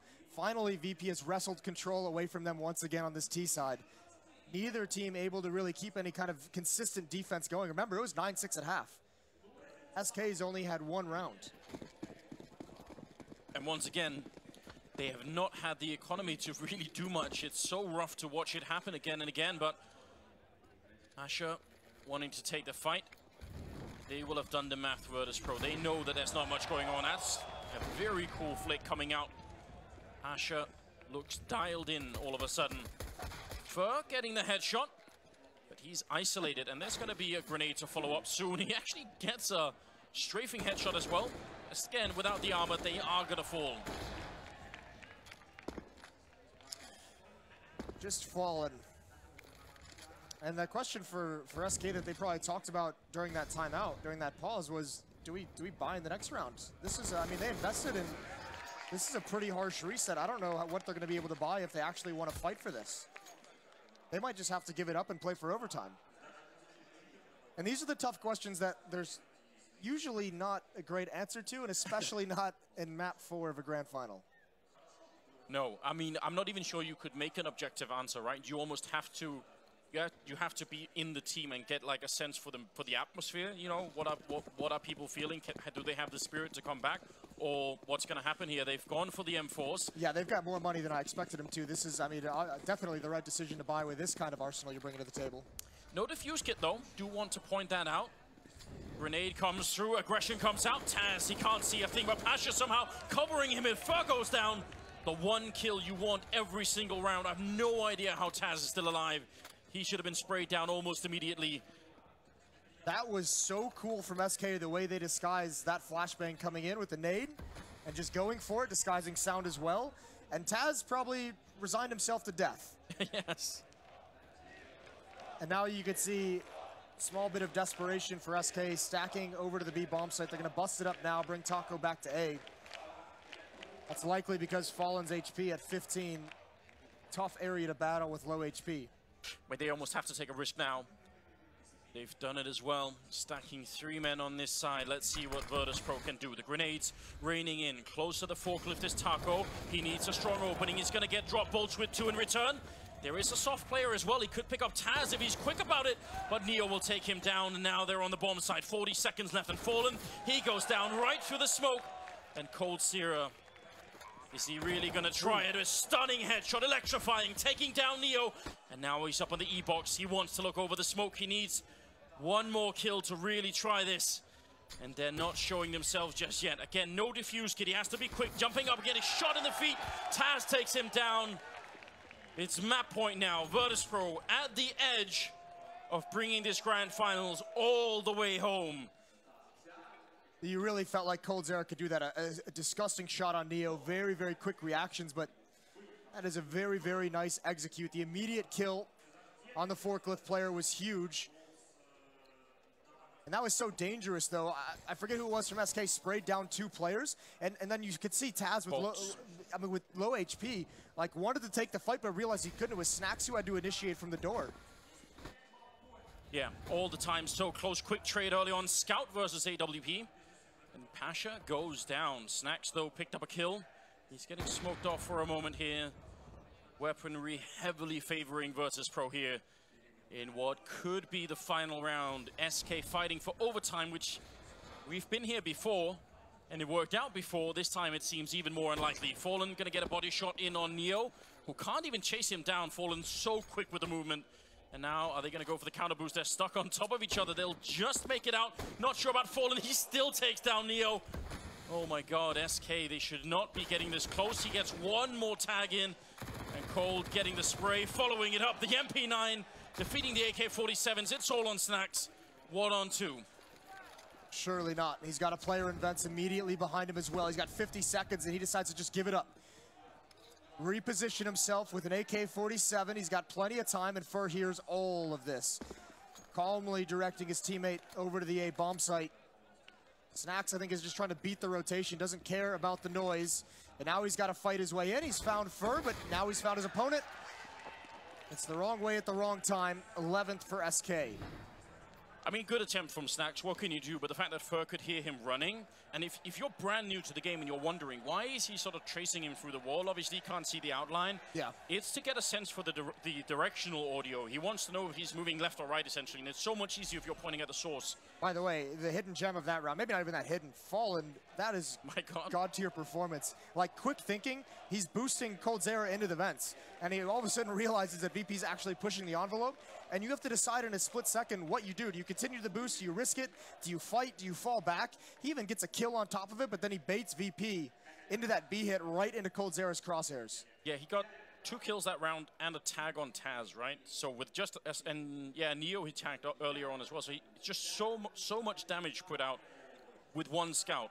Listen, the next tough part for SK is there's a lot of money built up on this VP side. I mean, Taz is up towards 7,000. Everyone else is going to be able to have a, I mean, especially if they get a plant, they'll be comfortable with the buy. So there's some money to burn through on the VP side. They have at least 2 to 3 more buys in this, probably 2 more buys in these last 4 rounds. Oh, God. Fur wants to go aggressive. The timing, it's uncanny. They have absolutely no idea. Fur pushing in.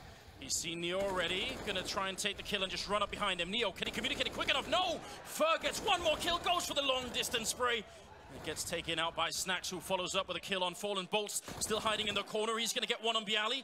Snacks now all alone, 1 versus 3. Gets the first kill. And this time he's got a bit more time. Goes for the plant, but now he's stuck in the corner. coldzera has him locked in. Flashing his way out. Snacks wants to go for the fight, and it's a headshot. coldzera bringing it back, 15 to 12. Smart from Snacks, though. Just get in and get the bomb planted. Get that extra $800. Give your team more money with which to work with in the next round. See what you can do from there. Fur, now this is where it gets really, really touchy. Most people, you mentioned it, start of this half, both teams perhaps playing a little bit cautiously, but now that we're down to the stretch, this is where if you have the balls to make those kinds of plays, there can be a big, big payoff in the end. Yeah, I think there are people who pay money to have first balls right now, because that's too much. But you're exactly right. To make that play in an online game, best of 1, yeah, sure. But this deep in a grand finals, that is absolutely not easy. 15-12. 28th round is coming up now. Very laid back defense here for SK. All over. A retake, in fact, on A in case it was going to be a rush. Yeah, I mean, obviously, if you're SK, you have to be very wary of the rushes to end this game. We know it's a VP favorite. The uppercut, we've started to call him. Yes. AWP on Pasha. This is a very slow, conservative round for both teams. Everybody knows now. 1 single opening, 1 mistake. That's all you're going to get. There's still a buffer here, but I don't think it's going to be on VP's mind just yet. But if we go into overtime, my God. Yeah, that's when PTSD really would kick in, wouldn't it? Yes. This is actually kind of dangerous for Pasha, just playing right behind the smoke. Nades out, it's going to go too far. Fur's going to get close. The timing, though, isn't going to be there. I think they've thrown out enough nades to delay just as long as possible. Spray from Fallen, he's at the highway box. Wendy's for a pounce. There's Pasha, gets the kill. Oh no. Fallen peeks out too wide.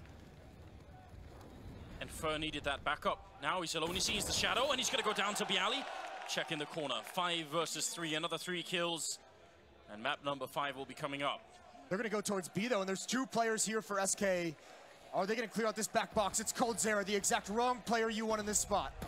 Flashed in by a teammate, gets a quick kill. He couldn't follow it up, and Taco's alone. AK-47 and so much work to do. He's going to get one more headshot. Oh my God, 6 seconds left. Taco, finally he's down, but there's no time. They can't get it back. Snacks still gets the kill. Oh my God. 5th map coming up. Virtus Pro survive. I cannot believe it. This is absolute madness. Snacks with the flank call. They had the manpower for it. 3 people hitting the B bomb site, and Snacks saves the day with 3 seconds left. What an effort from Taco. That 180 was so quick, you couldn't even catch it. But they make their way through. Overtime is avoided, and that means we're going to go to map number 5, ladies and gentlemen. Cobblestone to end this incredible saga.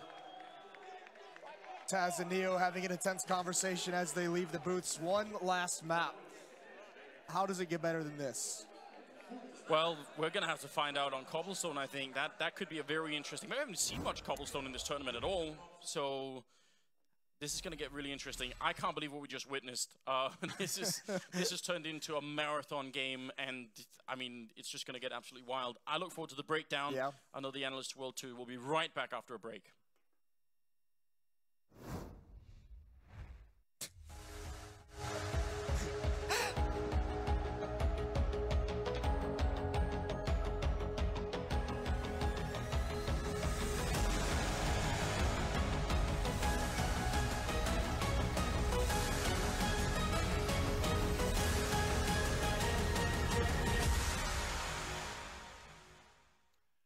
It is a marathon, absolutely. Jason and Anders will be back with you for a 5th. And a marathon usually has one winner, but I think the real winner here is the crowd, the audience. What an absolute spectacle this has been. We go all the way. Best of 5s rarely do reach that 5th. Often we get that 3-1, but a full 3-2 is coming to you guys at home. Cobblestone, the last map, we'll be talking all about that, and what we have just witnessed on Cash. Another close to 30 rounds. These games are not short by any stretch of the imagination. I'm not designed for this, and nor is my hair.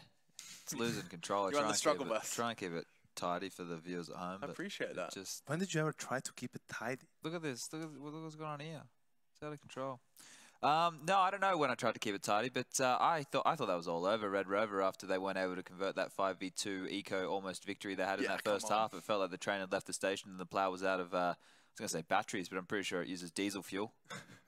Yeah, I mean, Yanko, that... Or snacks fuel. Yeah, I mean, that situation, you sat there going, and you kind of looked away from the screen for a moment, looked back and like, wait, did they lost that round? Yeah, I was convinced they were going to win. I mean, they had an AWP on Neo. I believe it was on Neo, the one they picked up, and they played it perfectly. Once they got that first one dig, 5v4, boost up, get another kill, player sneaks into mid, you know, they're not going to check that, gets another kill, 4v2, and they gamble completely towards the A bomb side. I'm not really sure, you know, why would you make a blind call like that? Why don't you just leave Neo with the AWP on A, have the rest of the 3 players with pistols on B?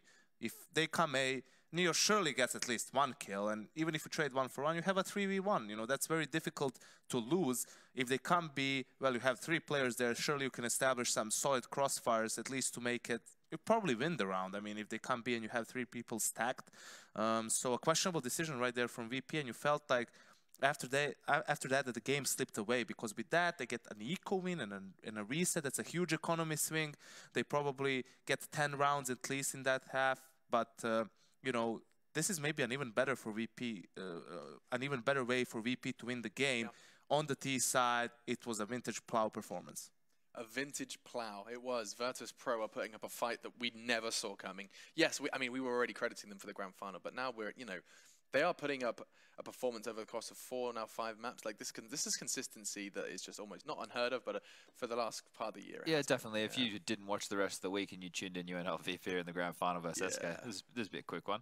You know, they definitely had that vibe about it, but contextually within the terms of the tournament, the kind of Counter-Strike they've been putting on display, individuals stepping up, fantastic teamwork, chemistry is on point, you know, communication looks to be their strategy, and when we talk about strategy, Cobblestone is one where we've actually seen them absolutely manhandle FaZe earlier in the tournament. Not a FaZe map, but the T-side strats that they were using were quite interesting. Oh, absolutely. I mean, we don't think we can talk about Cobblestone until we do check out those highlights of Cash. You can see it was truly, I mean, it was chock-a-block full of highlights. Bialy again. I saw a tweet actually suggesting that the analysts don't talk about Bialy or Bialy, whatever you want to call him, enough. Yeah, because there's 10 players and we have to kind of pick a couple of key points. To that Muppet at home who made that tweet, you can go look in the mirror, mate. Well, there he is. I think it was better who made that tweet. So about that, Chad. Yeah, no, go take a look in the mirror. Let's not talk about that. It doesn't really matter. I mean, what I was going to say is, I think for me, the best way, the way I look at the plow, when you say plow, for me that means when VP plays their T side, there's no way you can get multi-kills against them, right? The way they approach it, the way they play that style, they just trade so well. Like, their spacing is great.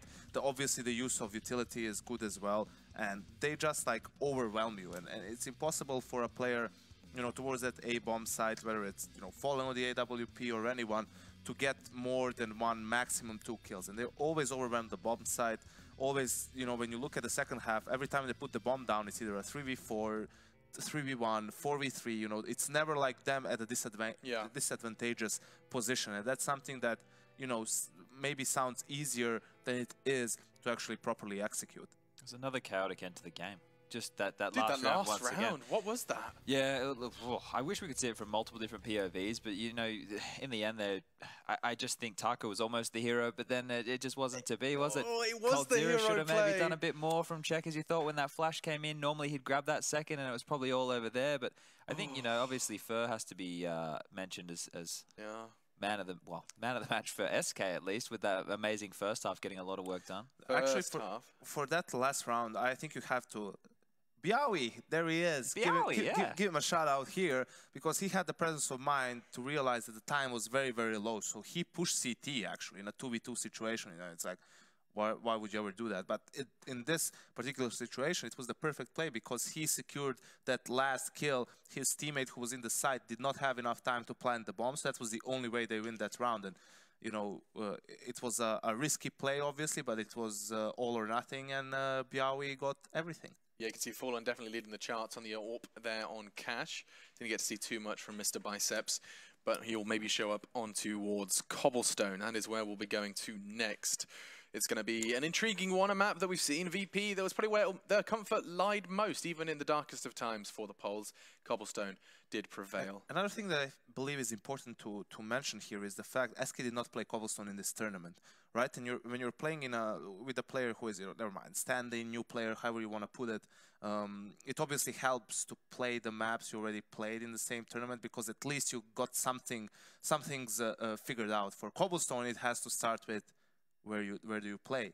You know, maybe that's something they've discussed. Obviously, coming into a best of 5, you know, Cobblestone is going to be in the pool at some point, so you probably got at least the basics down, but you don't know how it's going to play out on the server. You have an idea of how VP is going to play. Maybe they switch it up. So this is the most difficult map, I believe, for SK in this pool, simply because of that. Like, this is where they have to do the most adjusting on the fly, and it's the 5th map in a best of 5. So even a mastermind, you know, like Fallen, he is still human, so he also has fatigue, he also gets tired, and it's going to get more difficult for him to process all the information while focusing on his own game and figuring out a way to set up his players. I didn't even think about that, not the exhaustion part, but there's the fact that, I mean, it was said in the interview actually with Fallen, he told us that they haven't had time to practice with bolts yet, so what we've seen from SK now has just been from, you know, maybe a couple of scrims and what they've done at the event. No Cobblestone played from SK though. Either way, they're going to be playing up against the entirety of Virtus Pro, who are more than well-versed on how they're going to be approaching Cobblestone. Let's go ahead and check it out. Neo was one of the players who has been absolutely having somewhat of a ball terror. Let's go ahead and check in with him and see what he said to our interviewer. Okay, Neo, congrats on a tough win. Could you tell, how did you manage to beat G2, who were rolling so hard throughout this tournament? It's really hard to say. Like, coming to this tournament, we didn't feel so great. We knew we were making small progress, but we didn't probably expect to reach the final. That's a great success for us. After beating Gambit and FaZe in the group stage, I think we just felt really confident and felt like in the old days that no one can stop us. So probably that's how we beat them, with the confidence and getting it back. Yeah, this your journey through the tournament really reminded of some really old school 1.6 tournaments where you were underdogs, you know, and then you managed to get into final and win a lot of those. Do you think you get kind of into sort of a beast mode, you know, the closer you get to the final? Is there something opening up inside of you that allows you to play better and better? Yeah, probably it's always been like when there's a big stage, we just play better. Maybe we were just waiting for everyone to, or we were waiting to become underdogs. So all of a sudden we just start rolling and brought the flow back. So that's great. couple specific moments about the game. It seemed on Inferno that after you won the first round, you really controlled G2's economy really well with utility and stuff like that. Was it, how conscious was that decision, and was it aimed at their maybe not so great economy management? Well, their economy management was not great because we kind of controlled it. We played them recently online, and we kind of knew what to expect. We've got plenty of strategies from back of Snacks leading and now Taz leading, and we got lots of different setups we can use. So Inferno is really confident and good for us. So it was good calls and just steady pace from us, and we were just rolling forward. You're going to face SK in the final. With what mindset are you coming into that match? I mean, now that we have reached the final, it feels like anything can happen. We'll try to do our best for sure and win the whole thing. Why do you think series against SK always tend to be just insanely tense and insanely close? What is it between the two teams? We both play rather fast than slow. Like, we have a mixture of all the styles. We can slow down, but we just do stuff faster than other teams. Our history goes way back against them. We know each other pretty well. We've played so many great games against them. It's really hard to say. They're an amazing team. They play so well together. Their teamwork is great. But when the flow is on, we are so good as well. So it's always so intense. How are you guys outside the game with SK guys? We're really good friends. We hang out together, go to parties, eat breakfast sometimes. It's really nice. They are great guys. And the last question to you is about your current role in the team, because at the moment VP seems to be so mixed up. Like, it's really hard to do what is the set role of every player. And for you, for example, a lot of times you just clean up after other players. You just cover the backs, you know, or killing very important rotations. Like, what do you do in general in your team at the moment? Just like you said, it's like we went through different phases, changing leaders, changing roles, and it's like it's really hard to describe exactly what I'm doing. Probably it depends on the map. Like, on different maps I do different stuff. So it's like, probably it's just, I always just saying what's needed. I just try to, like, if our sniper dies, I take the op and try to take that role, or just flank from the other side. If we're doing some attack, I can run first. It's just what's needed. What's needed now from Neo is a fantastic performance. They are into the 5th map of a grand final here at Epicenter, live from St. Petersburg. Back in the booth for one last brawl. It's going to be going down in Cobblestone. That'll be the arena of this altercation. It's going to be SK versus Virtus Pro. It's all good friends on either side of the stage. However, as soon as you get into the server, the gloves do come off. You can see, I mean, you are seeing slight signs of not necessarily exhaustion, but this 5th map is getting to them. This started 5.5 hours ago. 5.5 hours. Well, our segment started 5.5 hours ago. Yeah, sure. But this is still, it's rather short, so the game started like 5 hours, 20 minutes ago. Yeah. 5 hours and 20 minutes, or whatever it may be specifically of, and I mean, you can attest, Chad, this is a little bit more stressful, a little bit more, it takes a little bit more out of you than your casual matchmaking game. Yeah, and it's because every game is so close, and there's so many clutch rounds, there's so many situations that could have gone either way, it's very taxing, you know, mentally, of course. And I think, you know, coming into this last matchup, we've seen the momentum definitely in the early stages of matches go in the favor of VP, other than what map am I thinking of right now? Am I thinking of Train? Been a few. I feel like I'm thinking of the second map, which was Train. Why? No, how have I forgotten? First one was Inferno. Inferno was the second. Yes, Inferno was the one I was thinking of. It feels like a lifetime ago. Sorry. That's when SK were having, you know, a bit of an easier time about things. But otherwise, it's been VP who generally have been setting the pace and getting off to really good starts. That's true. I'm going to agree with Yanko about some of the CT positions being a potential concern for that of SK. You know, where are they going to put Bolts? Because Phelps used to play towards the platform with Taco as like that link player, and then flipping over, Pasha hasn't had a great series, and he's also the B platform player, so that could be a bit of a weakness there. It's a lot of responsibility on Pasha. We've kind of been hit and miss throughout the series, quite literally. Outside of that, Bolts has not played a game of Cobble with SK in an official capacity here at Epicenter, and this is his first game with them, or first tournament with them. That's a huge question mark for not only SK, but VP as well. The knife has begun, Yanko, and the closing thoughts are with you for this grand final map 5. I think this is the biggest unknown we have out of the whole 5 map, simply because we haven't seen SK on it. But I just believed in general the win conditions still apply for SK. It's more about some individual plays from their stars. For VP, it's relying on teamwork. Unfortunately for them, unlike the other maps, there's not as much room for you to disrupt your opponent or be aggressive on the CT side, so that might be something that works towards SK's way. Let's find out then. It is the Brazilians versus Virtus.pro. SKVP going to be going into a map 5. You don't often get to say that. Our 5th map then in our grand final, $500,000 on the line. It's certainly not a bad chunk of change. Let's head over to your casters then. They'll be roaring it up for one final map on Cobble. Yes, the saga continues, and this time we're going to be on Cobblestone. Map number 5, Moses. You still feeling it? Oh, I absolutely am. I don't know if my voice is going to keep up to it, but this is absolutely insane. The amount of intense rounds that these are coming down to, the amount of creative stacks, the amount of creative rotations and switches and strategy.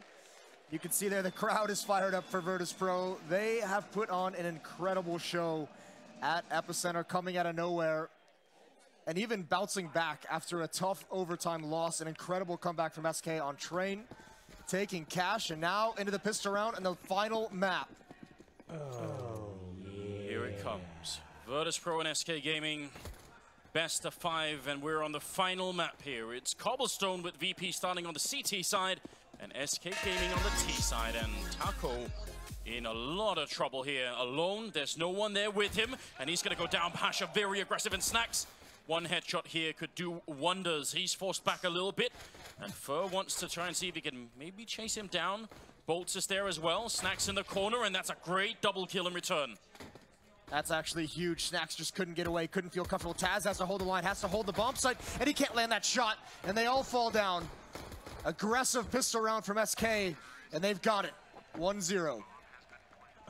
Very interesting, and I guess a hard decision to make. As soon as they get Taco over there, it seemed like they could have played it more defensively. I don't mind that Snacks took the first shot over there, but he didn't feel comfortable running away. No, he really didn't. And I think the big thing was, for a while, he was fine in that position that he fell back to, but his teammates that are helping him out, because someone has the long range on that one, someone has the long angle and playing contact, and he's there to kill on the distraction. They can't stay there forever, because there's potentially players coming up the mid ramp, and then all of a sudden they just get taken out from the side. So that's the tough gamble. Nice pop flash over, a good idea. Doesn't pay off. The opportunity was available to him. They've got 3 HE grenades, so I almost feel like they kind of want to bait SK into a push on the catwalk here. That would be interesting. Up on the plateau. Early grenades not quite doing enough damage. This is a map that's very hard to play the CT side on. Yeah, it's going to be tricky. Very, very tricky, especially because both of these teams have been wrestling economy control away from each team. All 5 players for Virtus.pro are here. Important to note, they didn't buy armor in this round. They have the nades, they have the upgraded weaponry. I actually would just say, don't even go for this anymore. You lost. You gambled B. It's fair play. It's a good idea. Doesn't work out. You had the nade stack as well. Just keep your guns for the next round and go for another dangerous stack then. Yeah, you have to agree with that, I think. Taz wants to be close enough to maybe surprise somebody. Got to be very careful, though. Getting a couple of kills here would probably help out a bit. Fallen is flanked all the way into T-spawn, wants to catch anyone rotating that way. But there's a bit of a standoff here. We'll see if SK actually want to hunt once the bomb is about to go up. I kind of doubt it from their position. It looks like they sort of just want to fall back if it comes down to it. Neo is going to see the grenade, and they're just all going to run. Oh, maybe they're going to find one kill there. Snacks going down. They are hunting actually pretty aggressively right here at the end. Turning the corner, he's going to get another one. Almost transferred over to a third. Good finds, no real loss for VP, but some bonus money goes the way of coldzera. All right, we've got the chance out for SK as well. Hearing a lot of Virtus Pro earlier, but it's good to see that the crowd is really alive here. They've been here for a very long time today. Yeah, they absolutely have been, haven't they? Second round on the board for SK Gaming. Scout in play for Pasha, but not much. Actually, I think they even had the HE from the previous round, so I like the fact that VP did not buy armor in that last round. I think they really need everything. That fourth round has to be a big one. Yes, definitely. You have to remember as well, this is a map that has been very kind to Virtus Pro. They've been very, very good on it at certain times during their runs. In this resurgent form, they could pick off right where they left. And there's some more kills from Fur with that MAC-10 just pushing right through connector. And now the chase is on. Now the hunt is on. Tagged by the scout, though. The one thing that's going to force Fur away from aggression is not having the HP to take the fights. CC on Neo. Goes down, that leaves Bialy alone with just a USP, so definitely very hard to stay alive here if you're Bialy. Oh, he's going to get a good headshot on Fallen, that's not bad. Fur will take him down for a triple, all of the MAC-10 kills. 3-0, great start here for the Brazilian side. See what can happen now. Virtus Pro, AWP on Snacks. Yeah, look for him to get aggressive in the halls, push all the way down to the end of it and just take a quick peek, much like he did on Pistol Round. Fall back if he doesn't get much, but the dangerous thing is, luckily the rest of VP has head armor and body armor. Snacks has nothing, so those MAC-10s could be very, very deadly. Just a couple lucky random bullets, but you'd also expect for SK Gaming, if they're going to have two MAC-10s and even a Galil, these MAC-10s are going to be pretty fast, pretty aggressive, leading the way. Taco just waiting, respecting the smoke. Snacks hoping to find someone. I would say that's a dangerous position to take because that mid gets grenaded a lot from the T side, but and spammed as well. So yeah, I think that might be why he decided to just bounce away really quick. He didn't find the kill he wanted. Smoke is going to isolate Taco. There's the Molotov to force him out, but he's boosted up, so that could catch him off guard. Pasha's got the angle though. Pasha takes the fight. And here's coldzera dropping down drop as well. Trying to respond to losing that control over it long. Plenty of time. The bomb is still dropped pretty far back here. Do Virtus Pro want to try and retake it? I think they may have heard the drop already, so Cold. That SMG around the corner. Going to get shut down. Pasha with the second kill. And Fur in the corner. He's been spotted as well. So very, very good start here. And Snacks taking down Bolt will fall right afterwards. Yeah, they're going to want to keep their eye on that AWP, though. You definitely want to salvage that if you're Virtus Pro. Taz not going for it quite yet, obviously not realizing, not knowing if they still have the angle covered. He's the only one over at the A bomb site. He's not even really in the site as well. He's got to be careful. There are two smokes, Fallen and Fur, and if those get put up at the right time in the right place, they could be blocked off and have to fight their way into a retake. But look at the info Neo is gaining on the flank. Yeah, this is very good stuff. Should be almost unwinnable. He's making a bit too much noise coming in. Got to be very careful. Shooting him in the back, though, is obviously great news here for Neo and Bialy to close out that round. So Virtus Pro winning the first rifle round, and not just winning it, saving the AWP, and another one, saving both the AWPs, in fact, and with 4 members alive. That's fantastic. Yeah, a phenomenal fourth round, and you have to give them props for the discipline to just completely, pretty much save on that second round, not invest in the armor so they can have everything they need to take those fights. We saw a lot of good utility usage, you know, over towards the B platform, the deep smoke, the Molotov, the isolation of Taco just to get that one pick. Not that it's a huge detail. I'm wondering if maybe they didn't, the double op setup wasn't intentional. They both just tried to save the AWP for Snacks or for Pasha. It could be. And they ended up getting both. It could be dangerous, especially because it looks like it's going to be a very explosive round here. This is classic Cobblestone. Jumping down through the smoke. MAC-10 leading the charge. Fur is already down, and Taco is going to fall. The defense holds. Bialy with a kill on coldzera. Fallen, unable to get the flick, and Pasha will drop him. Now it's Bolts, 1 versus 4. He needs the damage, a couple of kills, but Pasha shutting it down. It's a triple here. Very well done. And we have to point this out, because we talked about Snacks as being a specialist player on the previous map on Cash, but on this map, over on B Long, Whole teams have been crushed just by throwing away like 5 rounds in a row against Snacks. He's got like a really uncanny ability to hold that part of the map. Especially with a shotgun. Yes. I think that's the best weapon he sometimes uses over there. So even on dicey economic situations, he can have a big impact. Well, the desk called out Pasha, saying he'd need to have a very strong game 5. And at the moment, he's putting in a good effort early on here. There is rather large investment from SK into this. They have armor, they have utility, they have an AK on Cold and Deagles and pistols on the others. As this losing bonus builds.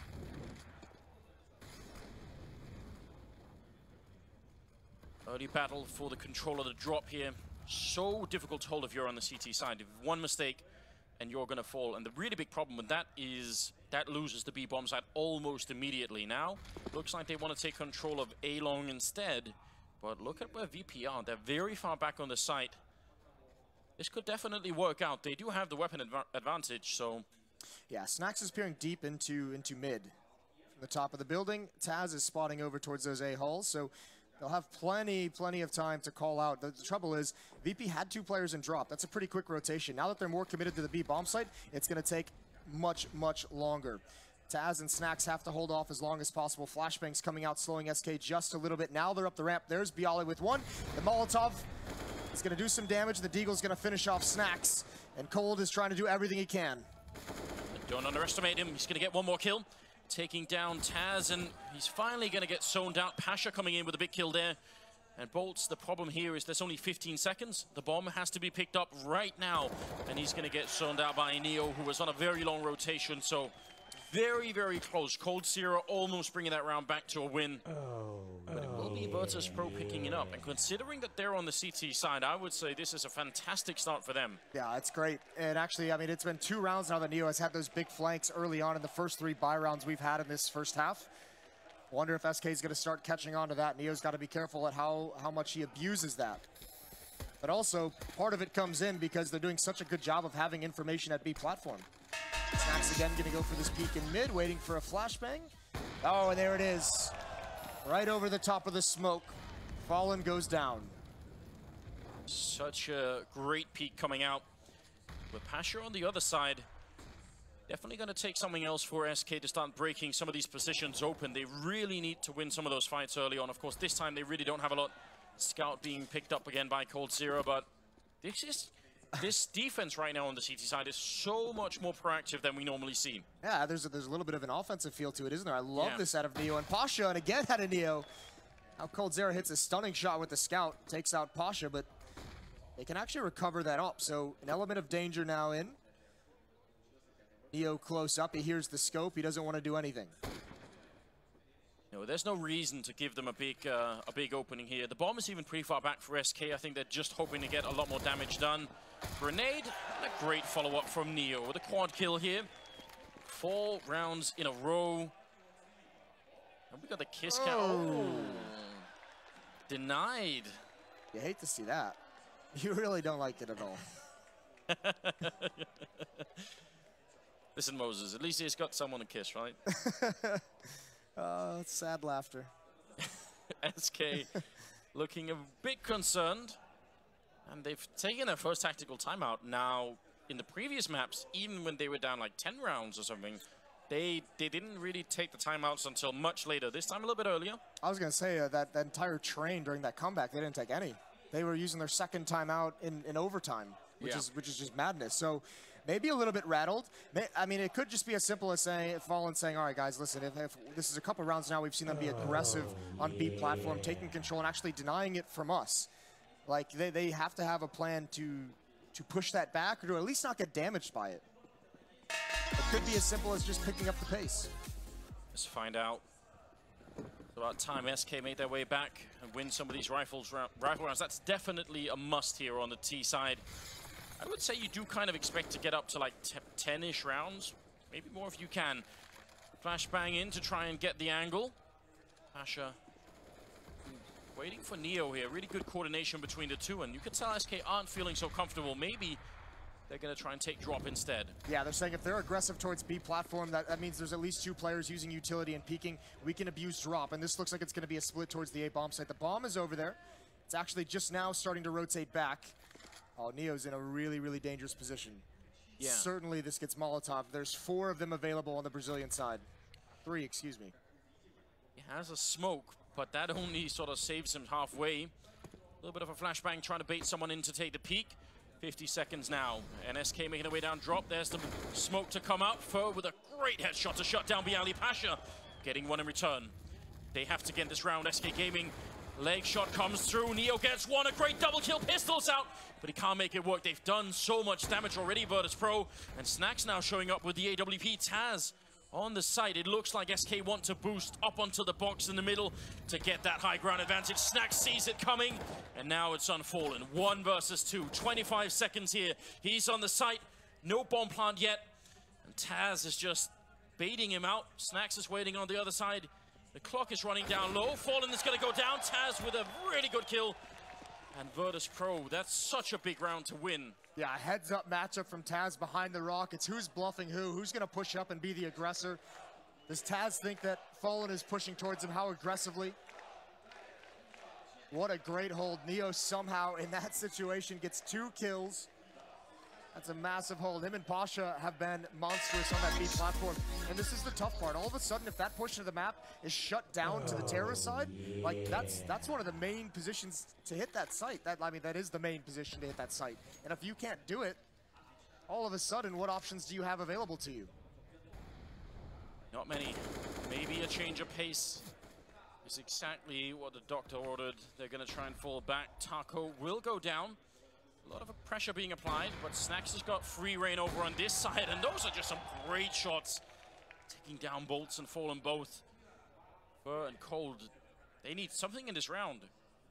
Yeah, they need to at least do damage. It doesn't look like it's going to happen as well. Cold Zera caught off guard, and it's just down to Fur. He does find one onto Taz, and Pistols out for Snacks, waiting for the close-up peek, and it's Neo again on the flank, a 3rd time in this half. Virtus Pro putting up a stellar defense. And it almost feels as if VP has carried Snacks all the way to the grand finals, and he's finally arrived for them in this tournament. It's the prophecy, Moses. It's coming true. All the stars have aligned. It did seem unlikely that Snacks was going to be gone for very long, considering the kind of player that he is. But it really has not been his tournament outside of this, and what a time to come alive and peak. AKs all around for the SKC team. Let's see what they can do. I'm still surprised they haven't gone for more aggressive B-style pushes. A lot of damage on the Snacks is definitely a good start, but he's still pretty aggressive. I mean, it does seem like SK has put a little bit off their game by some of the aggression out of the Virtus Pro side, especially towards this side of the map. Dangerous for Neo, and actually that's a team shot. That's Pasha, I think, shooting Neo. That's going to catch him off guard. I think I just saw Pasha say, sorry, bro. Now he's got the op, he's looking deep. Gotta be very careful how he handles this though. Flashbang is well timed. That's gonna allow Fallen to get into position. Pasha still wants the fight. Oh, wow. Hello. With almost no health at all, right in first face. But Pasha's in trouble. That flashbang gonna allow him to get back a little bit. Goes for the repeat. He does see Taco. Doesn't want to stick around for it. Trying to take a little bit more of a safe angle here. The bomb is out there. SK Gaming, they've got them low, and they've got the 4 versus 4. What is Bolt's gonna do? He's on the other side of the map. He's got a great angle. He's already up long A. This is gonna be so dangerous. Flash over towards B platform. Bialy's gonna push it. They're taking matters into their own hands. That's brilliant, and Pasha saving Bialy as well. This teamwork is so impressive. Bolts is still on the flank though. Still some danger. Snacks is ready for it, but misses the shot. 20 seconds left. The bomb can't even make it. Taz cuts him off. VP is everywhere across this map. Oh my god, I was not expecting that. It looked like SK had the lineup, but the fact that they go that aggressive, Taco not ready for it, Pasha saving Bialy. Incredible team play. And Bolts can't, there's nothing he could have done. 19 seconds when the bomb drops. Another round. It's the most, like, it's the lurk that is like so ineffective despite the fact that it gave them everything. It gave them everything they needed. It gave them a bomb site, gave them information, and it's just Taz who's pushing up, who stops the bomb from rotating over. If you're Bolts, that's got to be so frustrating. And technically speaking, SK could have called it either way. They can either say, listen, we're going to hit the B bomb site and you catch someone rotating out and that's going to be the distraction, or we're going to wait for your lurk, which is what they did, and then they get pushed on. I mean, it's hard to know. Yeah, it really is. Let's see. 7 rounds in a row for Virtus Pro on CT side Cobblestone. Here it comes, Anders. Just a strong, strong B hit out of SK. Taco leading the way per usual. Got a lot of players here. That's a moment in limbo that could have caught Neo and Pasha off guard. Here comes the flash, though. Fallen's anticipated it, but he's smoked off. He's going to go right through. Another flashbang out. Pasha's there. Doesn't have the angle. That's a big kill. Pasha goes down. This is the opening. They cannot lose this round. Taz is here. Neo is here as well. What a flashbang. Is that a team? I'm not even sure. Neo is going to get dropped. And Taz shot down by coldzera. Snacks now at a 1 versus 4, and he is miles away, so save it. Bit of a scary moment there. Looked like that flashbang maybe was going to do a lot of damage. I think that was a team flash that allowed Taz to get that kill so easily, but they'd done enough damage before it so that it didn't really matter a whole lot. But maybe just going to show some of that vaunted SK communication is at the moment not quite there. Either way, SK finally stops the bleeding. It's very interesting to see what will happen now, because we've seen this in the past where a team will go on to win a number of rounds, and it's like once the opponent sort of cracks it open, then they can really sort of get it running. Like, you just need that first round to get yourself back in the game. Well, does VP continue with this aggression? Because you're seeing Taco and Fallen, it's like this continuous chess match throughout this, like trying something new every time they're over at B platform, changing something up, changing up a nade, changing up how you take a line, how aggressively you do it, just to see if you can catch them off guard or find the formula. So does VP alter it now? Do they go a little bit more passive on the B bomb site? Let's find out. 7-4. Big hiatus for the Brazilian side. Not able to connect with the rounds, even though they got some openings every once in a while. It wasn't always enough. Double AWP back on Virtus Pro. Snacks obviously saving one of them, and they had to rebuy the other one. See how this unfolds. Oh no. Yeah, certainly a little discombobulated. I don't want to see that. I mean, it didn't cost them this time. There could have been someone there. Well, there's Snacks and A-Halls again. It's not pushed up all the way, but still in a position to get good information. Still in a good position to say, I'm not feeling any pressure whatsoever. Even being able to peer down danger stairs. So it comes down towards drop zone. Neo's here, going to put a smoke up, and it looks like Fur wants to try and beat that, but he's not going to. Nade out as well. Pretty decent damage. And that boost from Bialy is interesting. I don't think SK have been molotoving that box, because you can do that from the other side of the wall, but I haven't really noticed them doing it either. So maybe if Bialy can stay up there alone without getting pushed off, that's a very powerful position. They only have 2 left as well, SK. Got Pasha to deal with. Plenty of flashbangs. One comes out now, and he's blind. He almost even hits the shot. There's Neo from drop. When does Fur come down? When does he apply pressure to drop zone? Bolts gets a kill. That's on Bialy. Pasha smoked out. He can see absolutely nothing. It's all on Neo. Instant headshot onto coldzera. It's Bolts up next, and he gets one more. And they still can't find their way into the bomb site. This is a very slow hit, but Virtus Pro, they're holding it for now. Neo getting close. Running headshot takes another one.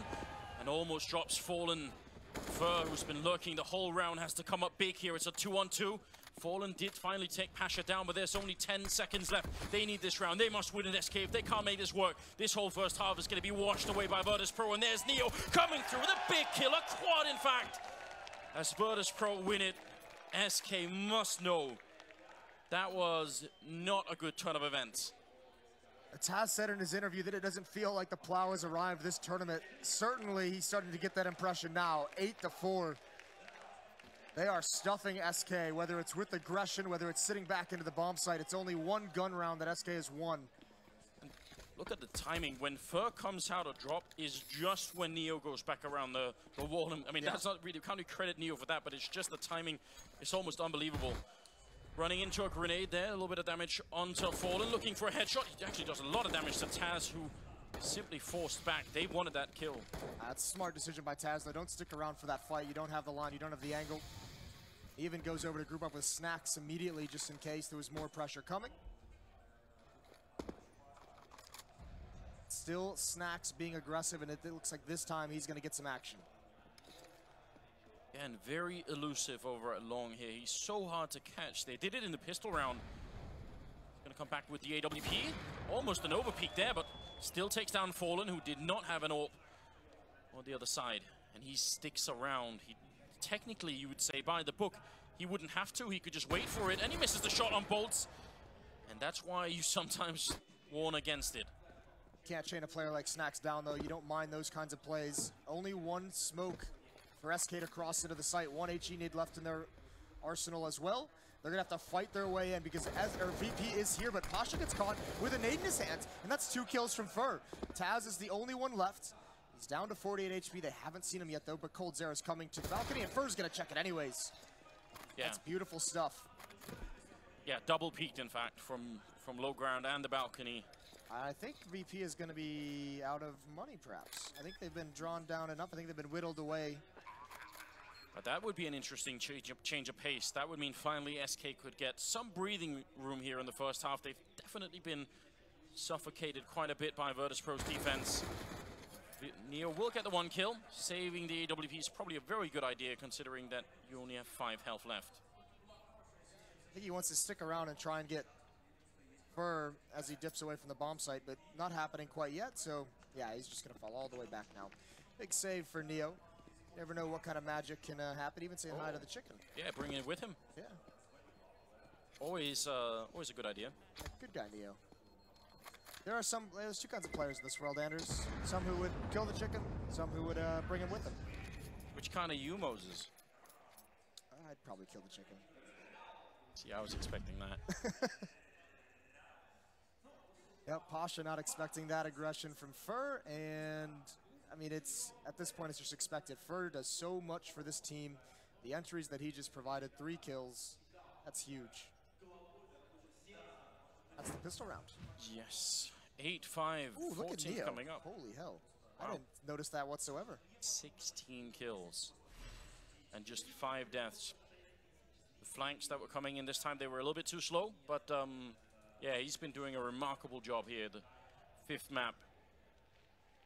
And they actually will buy, and would you look at that, Snacks with the max 7. Yeah, we talked about this. This could be a lot of fun in this round. And I mean, the crazy thing about it is most teams, if you have a buy like this and you're going to put someone in those A-halls with a shotgun, like you'll put a second player there, won't you? Snacks can do it on his own. Snacks are just like, leave it to him. He'll do something. Taz is going to come with him anyways.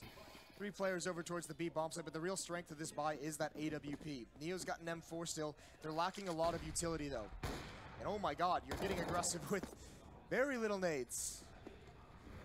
Pasha now taking up the angle. What a risk. Pasha's here. He's going to take down Taco, who was stuttering into the angle. Fallen is back there. Does Taco, Pasha, does he really want to repeat this? Again, once you get that opening kill on the CT side, you can afford to be a bit more defensive, but that's just not the style that VP are employing. They want to keep it up. Snacks here, and he's going to get knocked out by bolts. Not many people win that fight against Snacks. That's a big fight. Neo's already on the flank, though. He's already pushed up so far. He's going to continue forward, especially now that kill's there. Taz has got to take out bolts. He's got to win this fight, and he does. That's going to delay them. That can buy them time. Flashbang over the wall. That's not bad, but he does get taken out. Not ready for Fur to be there. Again, Fur overly aggressive, and VP's not ready for it. Same with Pasha. And that neutralizes the flank of Neo coming in. And they obviously know it. Fallen with a great kill. Shutting down Neo, reading it very well. 8-6 in the 15th round coming up, and there's just no money left at all on the VP side. So, I mean, this is a good adjustment for SK Gaming, absolutely. They figured out what the problem was, and now they've got the formula. They also have the advantage of the economy. Finally now, like, there's not as much utility for Pasha and Neo to play with. Neo was still even aggressive that round without it. But a lot less to worry about, certainly, for SK. That round only had 2 M4s and the AWP. This time it's a UMP. Some upgraded pistols. With that, Snacks is going to try and make a play in this smoke in mid, and he's spotted out by Bolts, who's done a great job watching the flank over towards this A yard this whole time. A clean win here towards the end probably would reboot SK a bit in terms of the confidence, just bring them back in line. A lot, I think, is going to be decided in that pistol round on the second half. Can't even wait for that. For playing near the drop here, they are actually rotating every single member of VP towards this B bomb site, so a big risk here in the final round.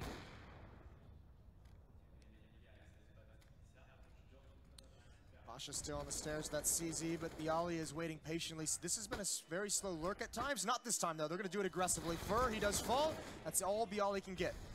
3 players here at B. And SK still just pumping the brakes, just waiting. Not seeing any peaks come. You really don't want to commit to it. Taco trying to peek in that same style. Obviously, no AWP waiting for him this time. Speaking of time, 34 seconds right now.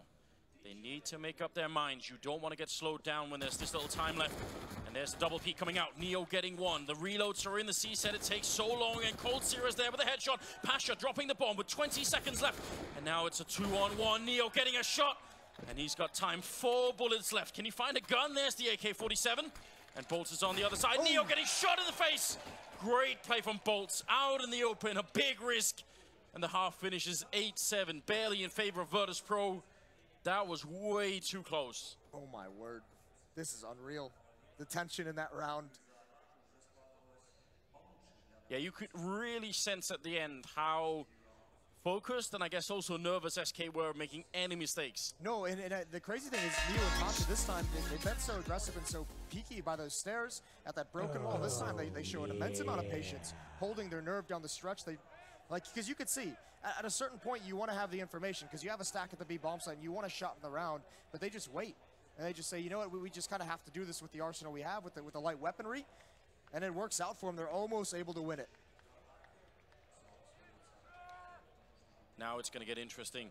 The pistol round, Virtus Pro on the T side, they've had a lot of really fast ones, and this is a map that almost invites you to do that. It wants you to rush the B bomb side with Glocks. All you need is one good kill in either drop or that plateau, and there's very little chance that the CTs can hold on for long. But we'll see what happens. Second half coming up here, the final map in the grand finals, and everything is on the line right now. Oh my god, the bomb is out towards A, but this is very fast towards the B bomb site.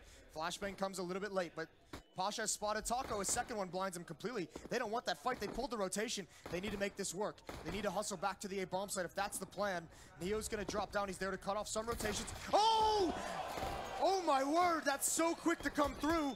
One player fallen, he's down next. And they have the A bomb site. Neo's cracked it open. There's absolutely no way. Taz gets downed finally, but I'm not even sure what we just witnessed. 3-on-4 as Taco gets a great kill there, bringing it back to a 3-on-3. Bomb plant finally going through. I still feel shell-shocked from that. Taco getting one more great kill, taking down Snacks, trying to fight it back and shake off the shock that just was Neo, who's still alive and pushing closer. He's got the double. He wants to take Bolts as well, and the timing is perfect. Turning around and spots Cold Seer up on the high ground. Neo looking for the ace, but he's going to get taken out. And now it's Cold versus Bialy. One-on-one here for the pistol. Glock versus USP. Cold making the jump. Bialy spots it. Gonna try and fall back. He gets a fadeaway headshot. Bialy taking down Cold Seer.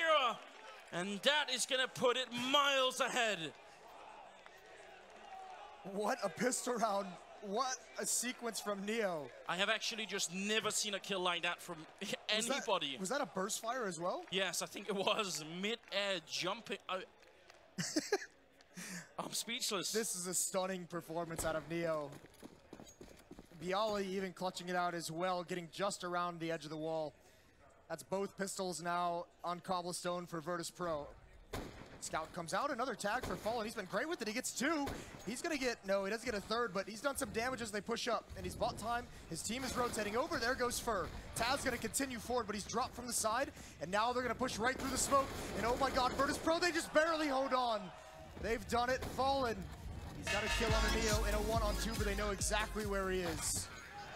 Locked in, could not make it out. That looked like it was gonna completely fall apart for Virtus Pro. Trying for that aggressive push, just not giving any space at all. I mean, they have been playing against that Scout a lot. Oh my God. No, that can't happen. It actually just cannot happen. I don't know what to say. This shot is sick. This is disgusting.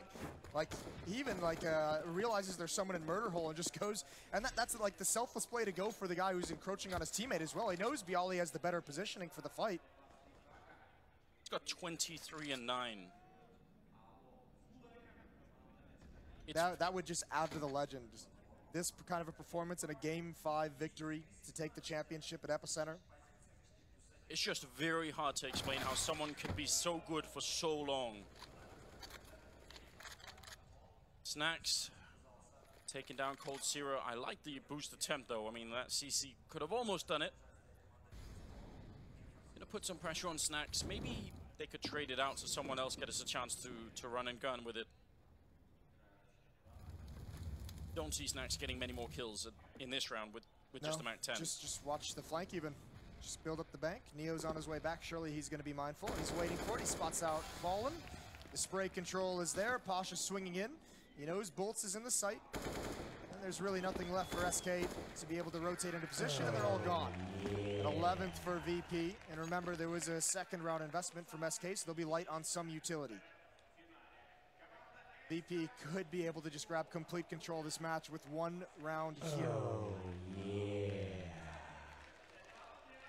The crowd are absolutely loving it. They've been cheering Virtus Pro for a very long time throughout all 5 maps. 11-7, 5 more rounds. They've got the AK-47s, but now that AWP on Fallen. Let's see what this defense on SK could do. It's gonna be very tricky with 2 smokes and not much else. No defuse kits or anything. And are they gonna go for the nib smokestack? It almost seems like it. Yes, indeed. What do they do with it? That's the question. So versatile. They've pulled away Fur from that A bomb site. Well, not all the way. They've pulled him just to the double doors. Still haven't pounced anywhere. And it's going to be a split. These guys want to attack drop, and Bolts isn't ready for it. The timing. There's the boost up. Is he ready for that? Yes, he is. Bialy goes down, and now Snacks has to go elsewhere, and this is where Fur pounces. He's traded off. Are they aware of Fallen over towards A halls? Now it looks like they changed their mind. They want to go towards B, and nothing is working. They just haven't had enough success. And that might be the dagger. Snacks is now in a 1-on-2. At least he spots out where Cold is, and they definitely got the call about Fallen with that AWP. Still very hard to get the bomb down eventually. That's all SK have to play for right now. Just make sure that you force him to at least attempt the bomb at some point. Time is going to be running out. There's 40 seconds now. Cold in the corner. Snacks, not easy to check at all. He's got to worry about 100 different angles here. Tries to see if he could do it, walking out with his back turned, and that's the round. SK pick it up. Very, very good adjustment to crush that split on A, which was a very good round there. I mean, it's a great tactic for Virtus Pro, but so well read. Even the fact that they even try and turn it into a crunch towards the B-bomb site, even though they try and crunch towards connector and get those kills. An adjustment in the middle of the round for VP, but yeah, great to hold on for SK. They do lose 3 players, though, so remember, that's going to be that economic strain. Still on the verge of a reset. What does VP come up with in this tactical pause? Doesn't look like Taz is doing too much of the talking. So we heard in one of the interviews going into it that sometimes when they just needed sort of a couple of rounds, when it got to, you know, I think he said 13, but even 11 maybe, they sort of look to snap sometimes to try and find the solution. The creative answer. AWP picked up on Pasha. CC on Snacks. Is there going to be a weapon for him, or is he just going to try and make a crazy run for it? What a final this has been already. And the best may yet be to come. 11-8. 20th round here. AWP on either team. This time a lot more grenades on the SK side, so that's going to give them more to work with. Never, ever count the Brazilians out of a game like this. Fallen over at the A bomb site. He'll be the first rotation to B if this hit does come in here. This time it's Fur and A-holes. Virtus Pro being very, very patient. They don't have a lot of utility. There's not a whole lot of things they can do to force a fight early on in some of these rounds. They don't have that much drop control, which, given the fact that they have 3 on the B bomb site, they sort of have, if there ever was a fight on plat, they really have to win that. Because otherwise they're going to get crunched from drop almost immediately. Neo's clearing out this side alone, which is going to be a little bit annoying. Forcing Fur back. He does not want to go down, so That's now very limited map information for SK. They don't know much of what's going on. And unlike Virtus Pro, they're not flashing their way back onto the plateau. No, they're not being aggressive there whatsoever. Comes some pressure towards drop for VP. Pasha lining up a smoke. For the door, I think, or for the, actually on the other side of the rock there. Trying to control that. 30 seconds, and now they're going to come down drop again. This first fight is going to be everything for this defense. Cold playing inside of the smoke. Really good angle. Bolts there, and Cold Zero knocking out 2 players. That's the kind of start they need. And Cold again. Triple now for him, leaving Pasha scouring away from the bomb site. Not welcome at all. It looked like Virtus Pro maybe had the idea. When you get down drop that easily, you feel like you've got something going on.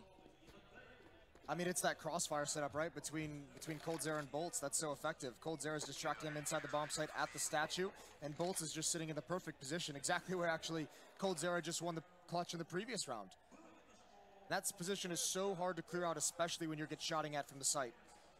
And the unfortunate part for VP, not just the loss, but they've kind of let SK off the hook. They had him at that reset, that edge of the knife, and SK, with all 5 members surviving, they're going to build up some bank.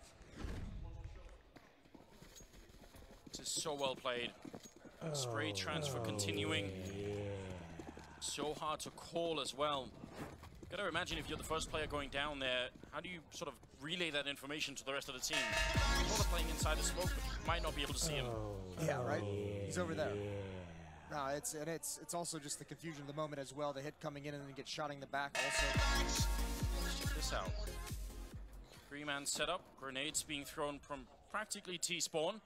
Looks like the wall of smokes kind of play coming in yet again. And they're actually running the other way with the bomb. How many people are going to stay here and for how long?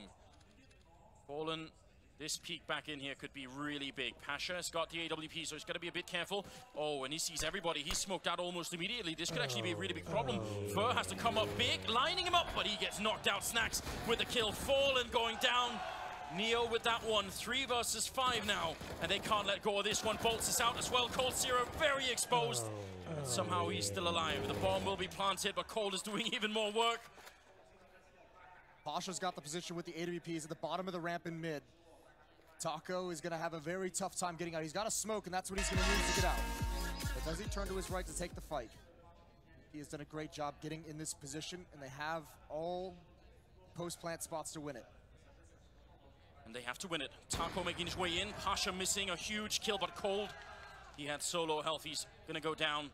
And Taco might not have a chance any longer. He's going to slide back out and try and run away with it. Virtus Pro with just a huge round here.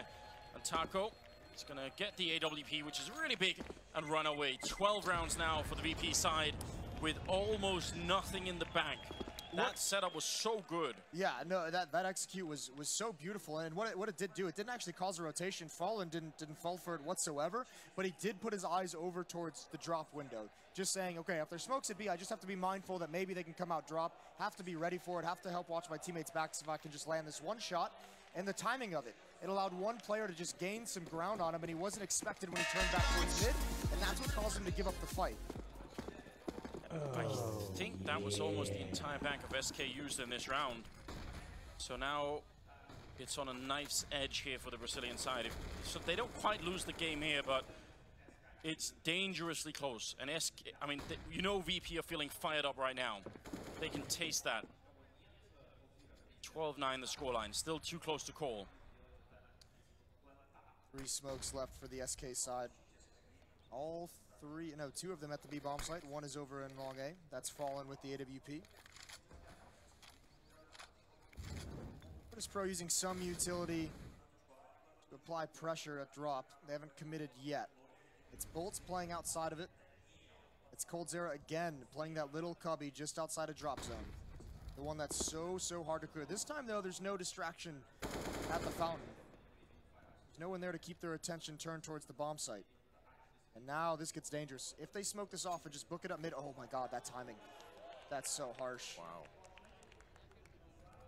Let's see if that is going to cost SK Gaming. Now they're getting very close. Fallen right on the ledge, and they're ready for it. He misses the shot, and now he just has to run. They've got him trapped in the corner. Cold picking up a shot, and Fallen trying to stay alive, but won't make it happen. Bolts goes down to Pasha. This is big.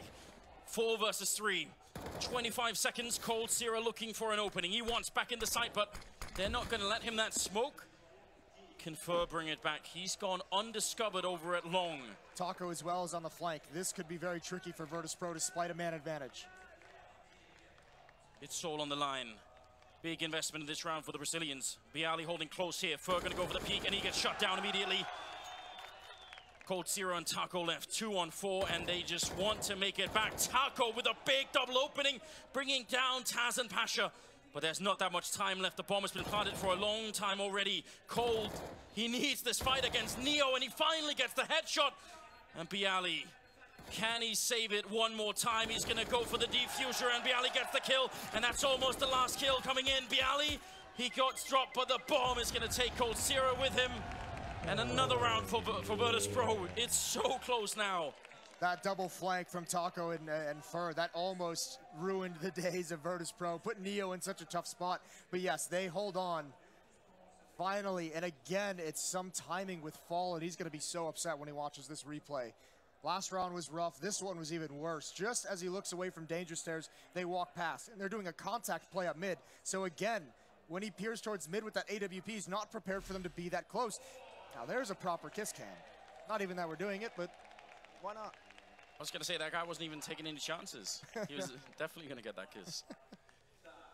Virtus.pro with a third tactical timeout here, trying to get the adrenaline down back to normal, if it's even possible at this point in the game. And look at the money for SK Gaming. That's why that last round was such a big deal. It's only a 4-round gap, and given the history of these two teams in the grand finals, we've seen comebacks that are way more impressive, but the money... Yeah, the money's just not there. It's going to have to be, I mean, obviously they invest in some upgraded pistols, but it's not ideal. And even their next buy could be just a tiny bit scrappy. Missing some kits, perhaps missing some nades. Neo at 26-12. Hoping to catch anyone going aggressive. Those two Deagles. You mentioned it earlier. We saw it certainly previous maps, how good someone like Taco or Fallen could be with Deagles. Definitely don't want to underestimate that. See if they can try and just sneak in a kill anywhere. I'm kind of surprised that SK are just not a bit more aggressive on their CT side. They haven't really had the tools to do it, right? I mean, we know this team likes the double up setup. They haven't really been able to afford that. They haven't been able to build up enough money to feel confident in being too aggressive, especially on a map like Kabul that is difficult for the CT sides to find places to be effective with that aggression. You need the utility. Here's Taco. Here it comes.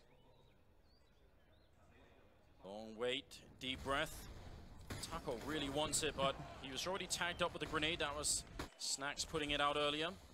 Put him down on 30. Now they've got a very good position here. SK Gaming without the armor on the bomb site. Almost impossible. The bomb being rotated back as well. Called in from Pasha, who's just slowly climbing his way in, saying, yeah, we've got this covered. Nice, yeah, I mean, they were going to go to the A bomb site, and Pasha just walking his way, just strolling in, no care in the world. Finds all the space in the world. Neo does fall in mid to Fallen's Deagle. That means an AK-47 can be brought into the next round if they want to go hunting. Depends on how much money Virtus.pro has. But you can feel it building now. VP about to be on a 14th round. SK Gaming does not have a whole lot of mistakes left to give. Fallen gets spotted.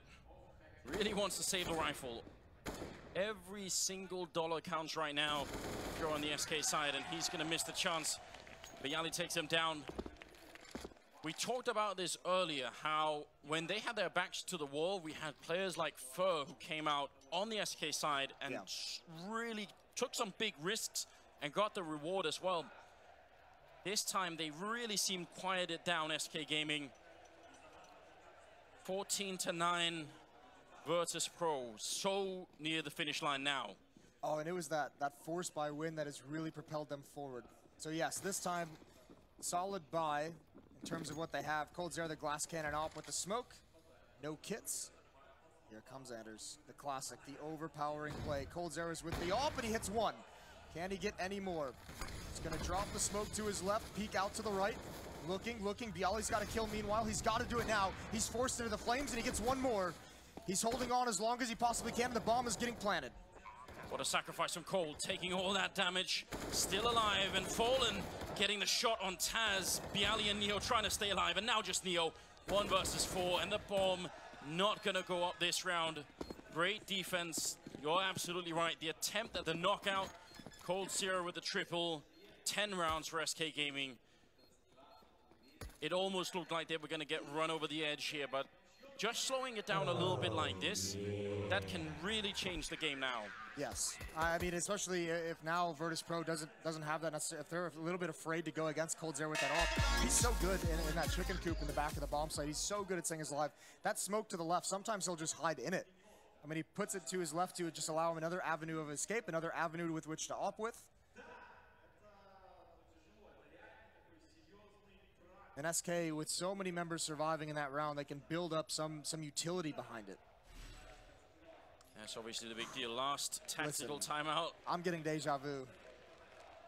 Virtus Pro, much just like Train, using their last timeout towards the end of regulation. They know, if they found any weakness, if they've seen a pattern, some sort of read that they have on SK, if they can get it in now, they could maybe close it out before the Brazilian side start to wake up, before they start to dream about that comeback, which is absolutely possible here. Not that much of a gap, not that much money either on the BP side. In fact, look at this. Okay. Conservative down the stretch, not a bad idea. A lot of utility, yeah. Well, I mean, that would just tell you that they have similar strategy with the same smokes, right? So you can mask it. This VP might call those smokes out again. And this time, they head towards the B-bomb site and catch them off guard. That's dangerous, though. That's definitely lethal. It looks like maybe leading the charge could be Pasha.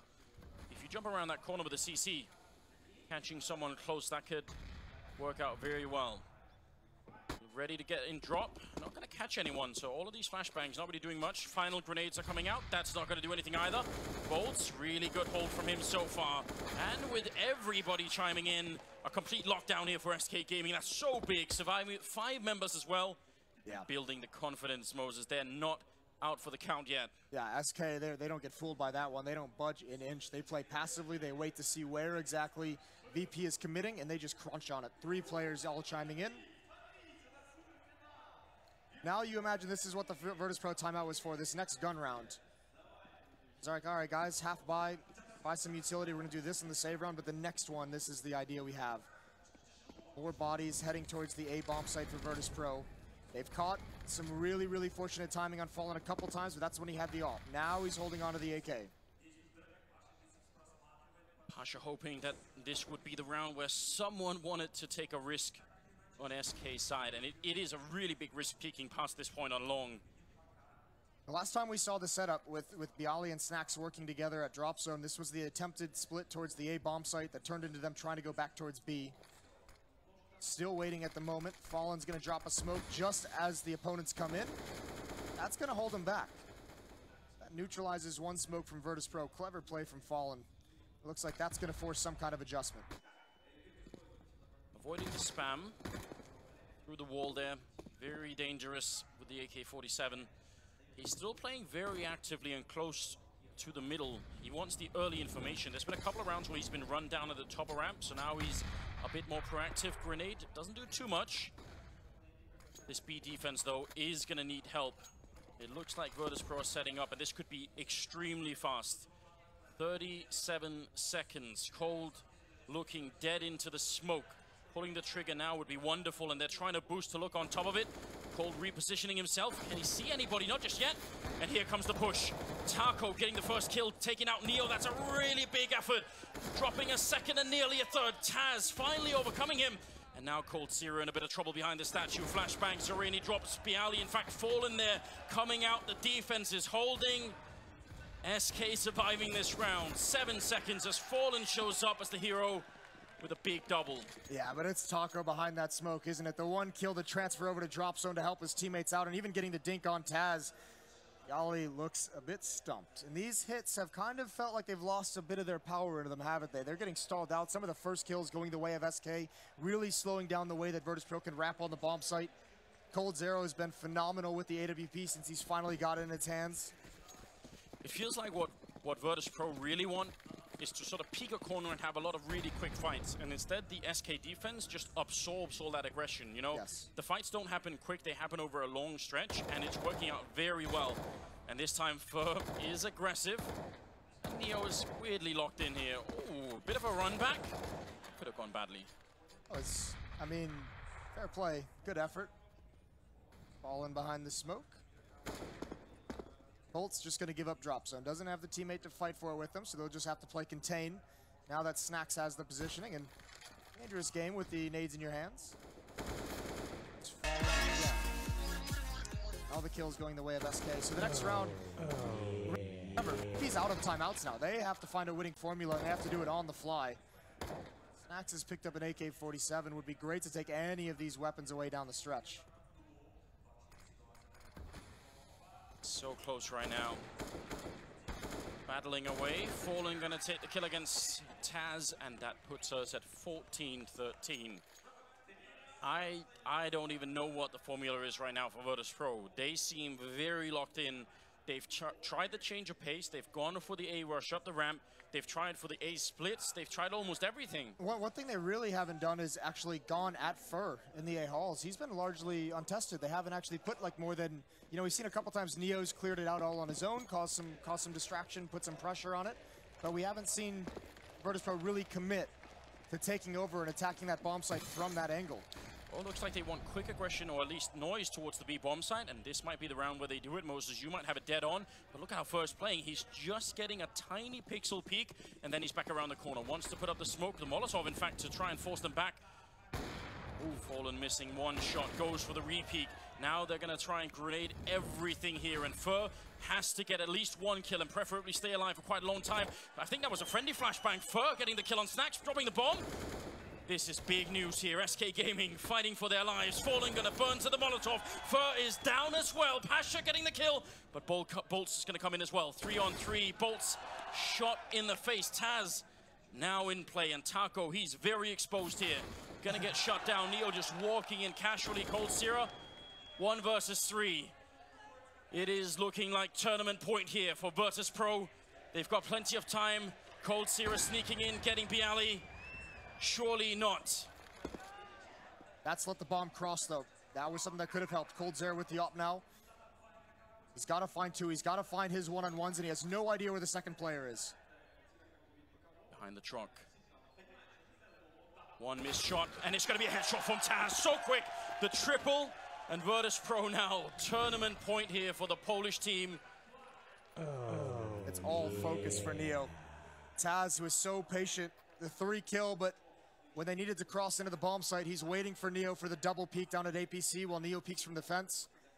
Neo just takes a clean headshot for it, but there it is. Finally, they pressure Fur. And that wasn't just pressure Fur, that was 3 going holes and then transferring down danger stairs. Only 2 going, actually committing to the site from holes, and 3 coming up mid. Fallen again. Some critical misses in these rounds, and they've actually attacked him. Now it's crunch time. Double op setup. Fallen's got his op back. coldzera's got his as well. 29th round. Once again, SK fighting to overtime, and they have certainly proven that that's what they could do. Double op.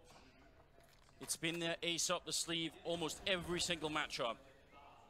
And here on Cobblestone, it had better work out, because otherwise that's going to put an end to the marathon game for them here.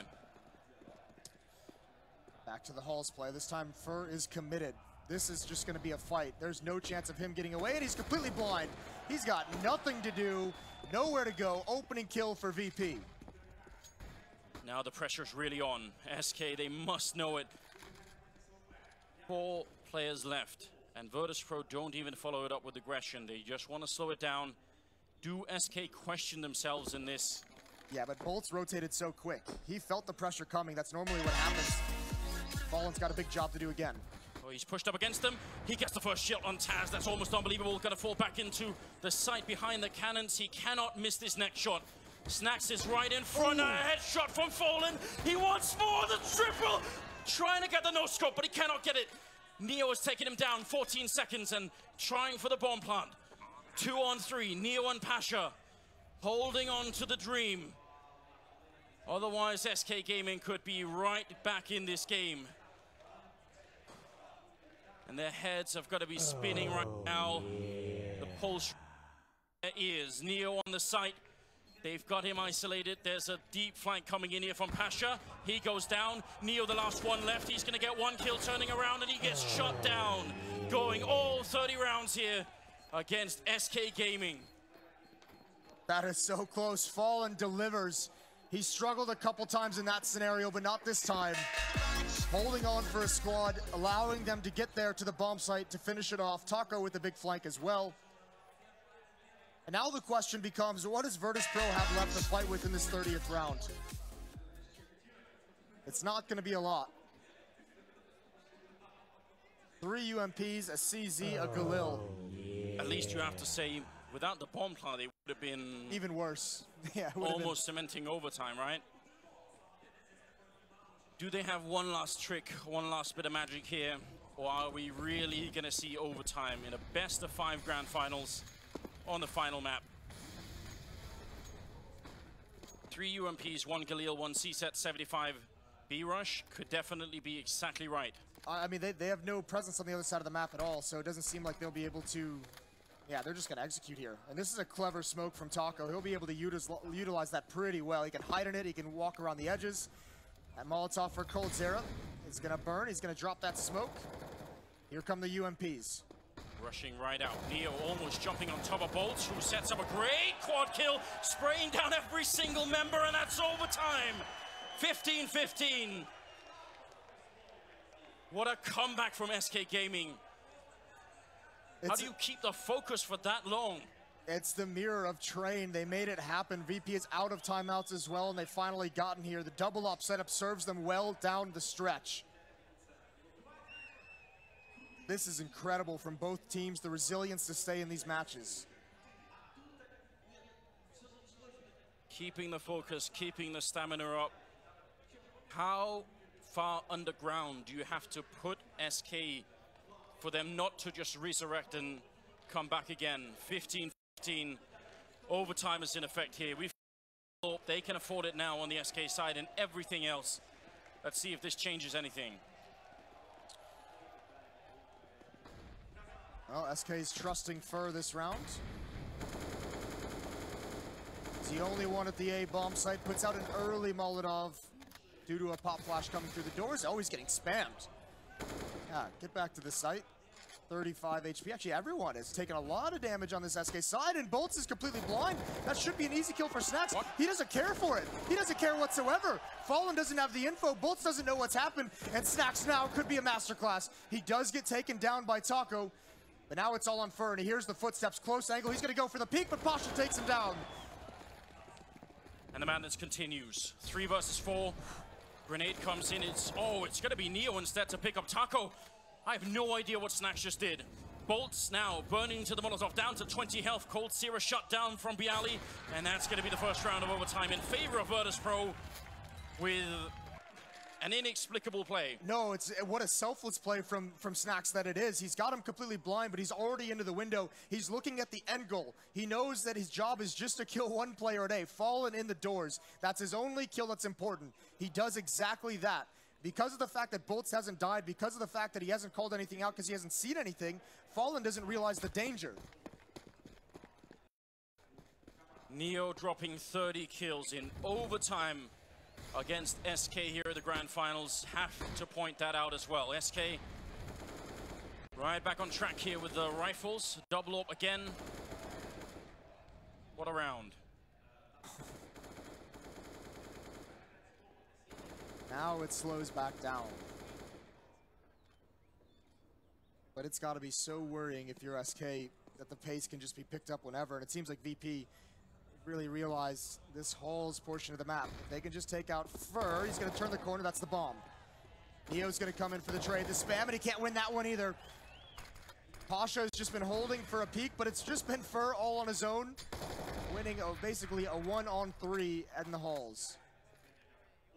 And he's sticking around. Yeah, they have to deal with him. The bomb is there. That's also a risk. If you put too much on trying to hold the bomb. Could get out of hand, and they're gonna fall back here. One-man army stopping Virtus.pro here. Absolute brilliant play coming out of him. Once you get the first kill, you could think that might just be it. He's certainly locked in that corner. Well, there's only one smoke left. That's on Pasha. So VP is going to have to fight.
Pasha and Neo in the first half were phenomenal. It feels like ages ago, but they played so well together. This time they're a bit split up to start. Actually, 3 players for VP. I'm not sure what this read is. Maybe they're thinking because they were so dominant at B, just stack A and see what happens. That would be quite next level, and looks like their read is amazing. Snacks in position here with the AWP, even a bit of an off angle. Now he's going to take a more regular angle here, but there's a lot of backup here for him. Fallen setting up for the flashbang. Snacks not getting the shot. Taz in the corner gets a great spray and almost takes down Bolts. Are they going to be ready for it? Do they want to hunt him down? Very dangerous, especially because Bialy's right next to him. There are 4 Molotovs. If SK readdresses back to the B bomb site, Neo can get burned out. He doesn't have a smoke to extinguish it. Fallen just playing the waiting game now, forced back. Snacks being so patient. Flashes and nades coming out. There's a good flash on the timings there, though. Fallen finds it. Now it's Bialy who's got to step up, and he's committed to this position.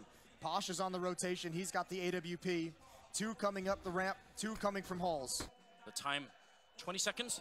They don't check the corner. Bialy gets a great double spray down, dropping the bomb. That might just be game-winning. Taco goes down, and Cold gets dropped. 18 rounds. The patience, not taking the first kill, ensuring the double and getting tournament point again here for Virtus.pro. All of the pressure now on the Brazilian side. That's so incredible, the trigger discipline. VP is playing lights out at the moment. He wanted Pasha to show up. He had some quiet maps. He's at 26. He's doing great. Bialy is doing great. They've got 2 chances now. And it's the creative nature of this defense. The first half, dominating B platform with the utility usage, Neo and Pasha. And then that round, calling for the 3-player stack out towards long. Virtus.pro being very proactive. You really have to love it, don't you? Luckily for SK, they do have money to buy. That's obviously critical. Would be the most disappointing thing if they simply ran out at the end here and had to play the last round with pistols. Nobody wants to see that. A lot of damage on Pasha.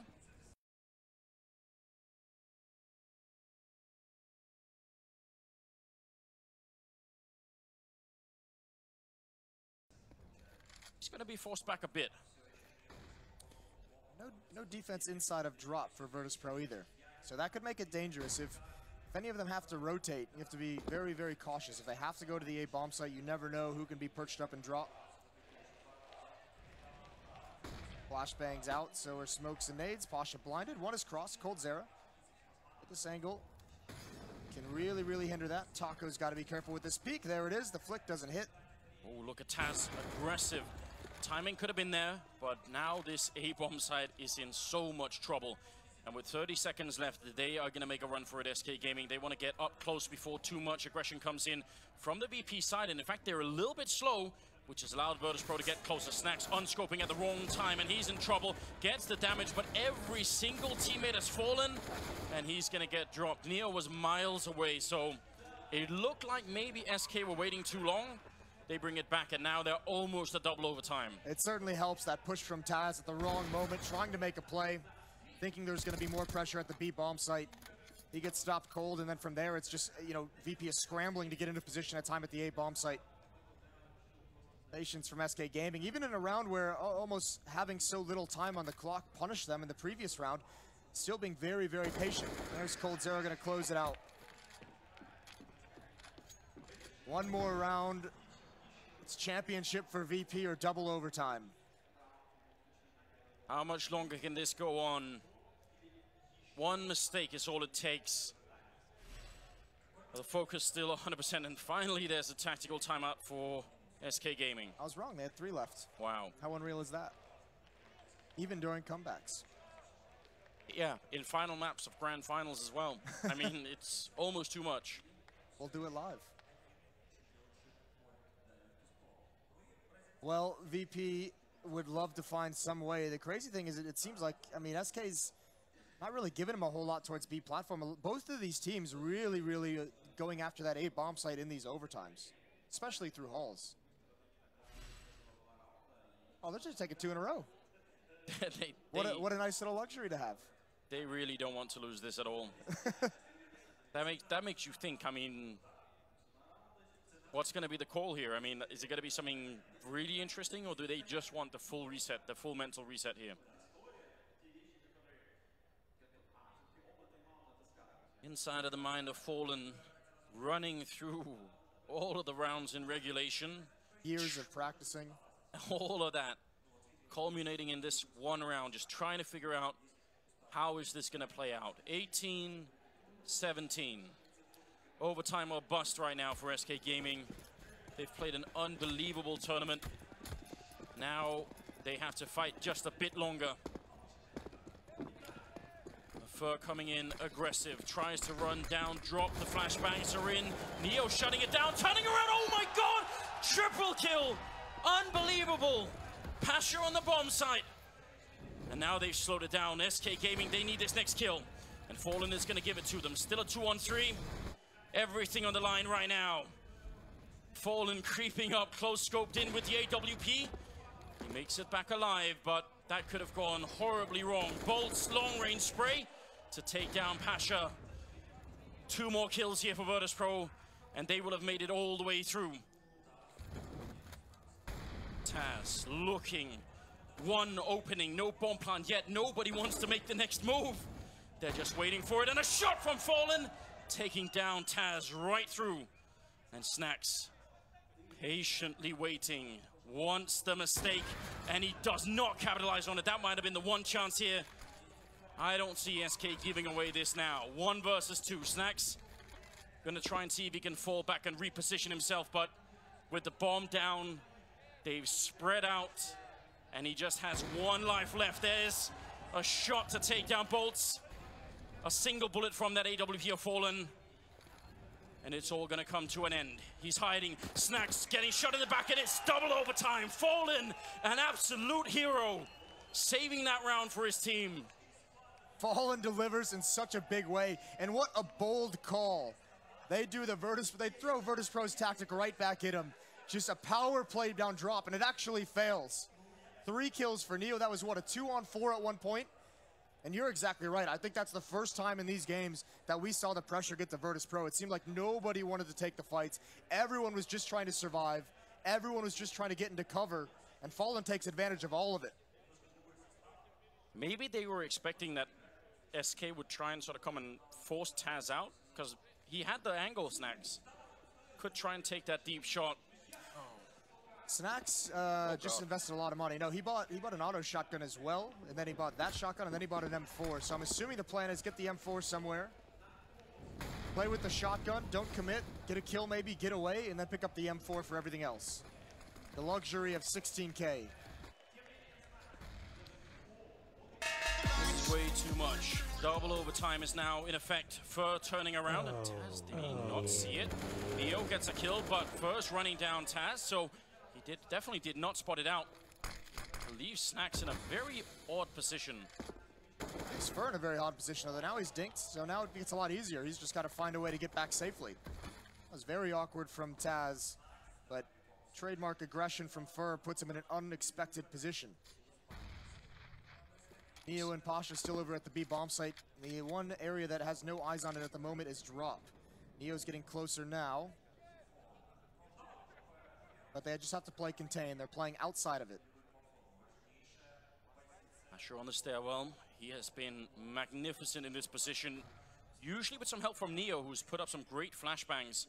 Can they do it one more time? Asher with a smoke. Very good timing on the smoke there with 35 seconds. That's a real problem for SK. Yeah, they want to bail out. They're going back to the A bomb site. Does Bialy read this though? And again, look at coldzera.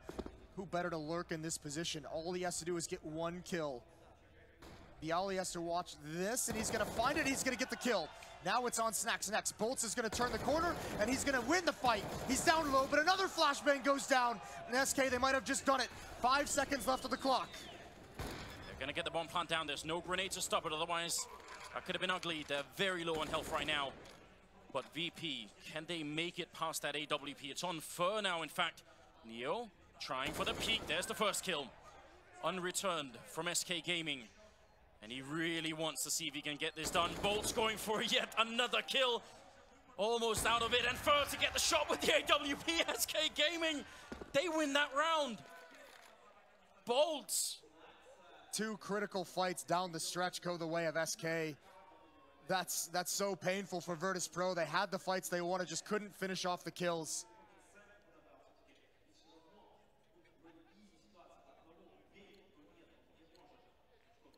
I mean, look at the performance for Bolts in this game. 33 kills.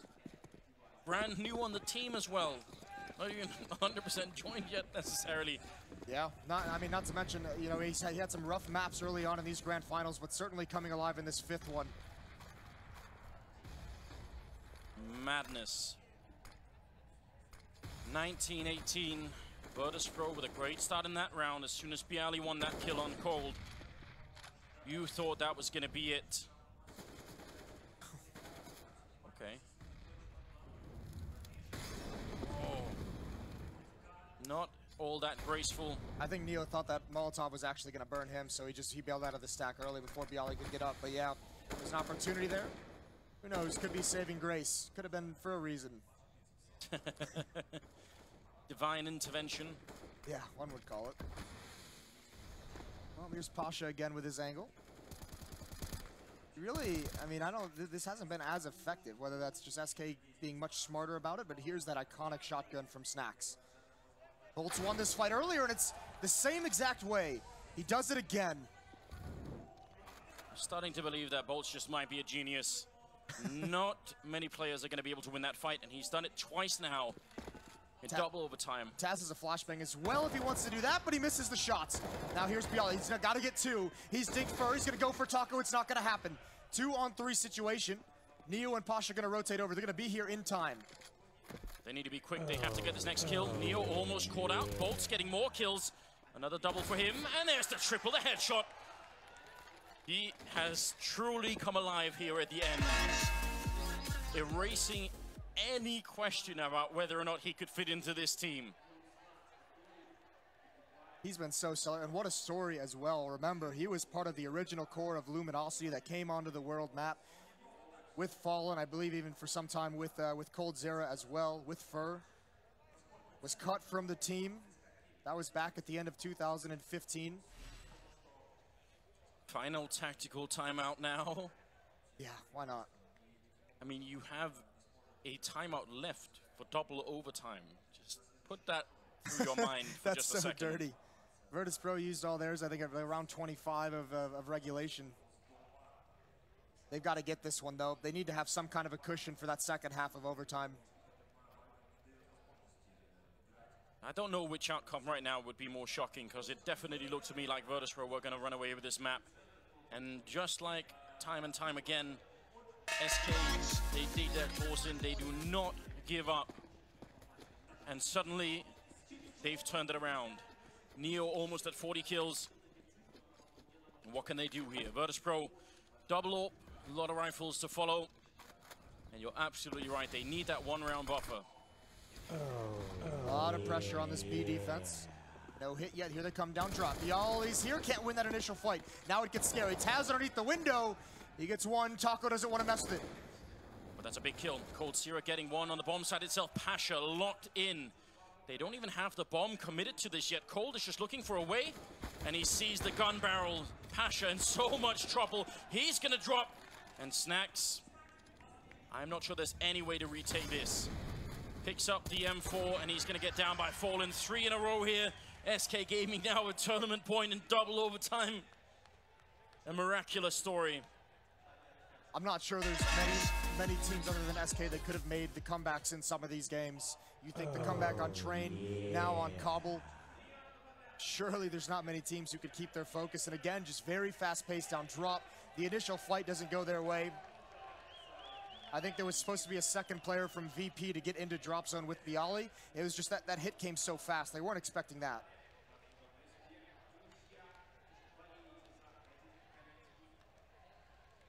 Second half, double overtime, last map.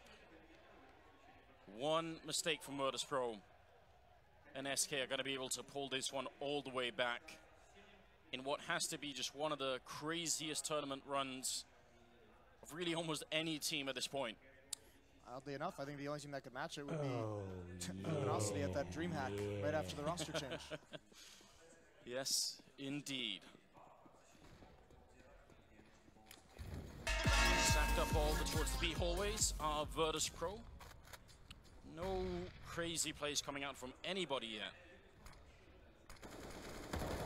Okay, not a fight I would take with an M4 there.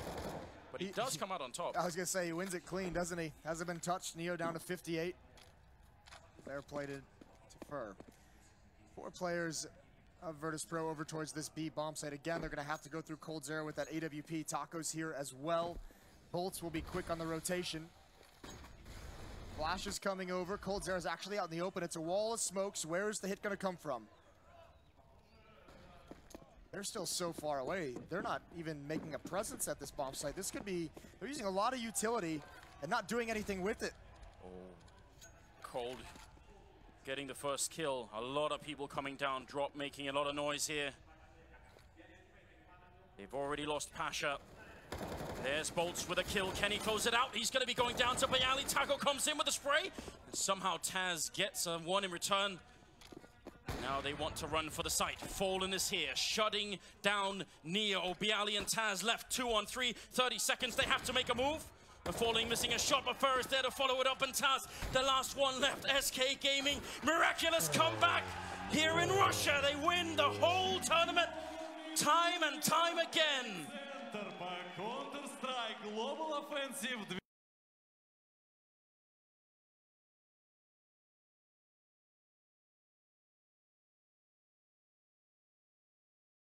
2017. You can't mess with this team. You can't doubt them in any scenario. The comeback on Train was incredible. The comeback to force overtime and just hold on. SK didn't always look like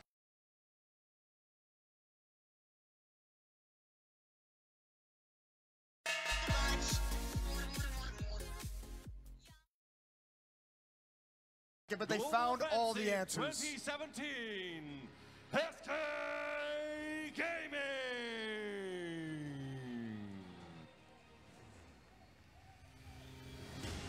I am absolutely lost for words. Such a long battle. They made the comeback against Astralis in the semifinals. They did it on Train, and now here on Cobblestone for the 5th map. Double overtime. What exactly does it take to break this team? I don't think anybody has the answer. And you gotta feel for Virtus Pro as well. One of those tournaments, like you said, an insane run for a team coming into this tournament that didn't look like they still had it. Answered a lot of those questions. One of the rare times you could say, you could almost feel a team deserved it. And SK, they say no right at the end. Such calculated and such foresight. Saving the overtimes, doing everything they had to. A very taxing game for everybody involved.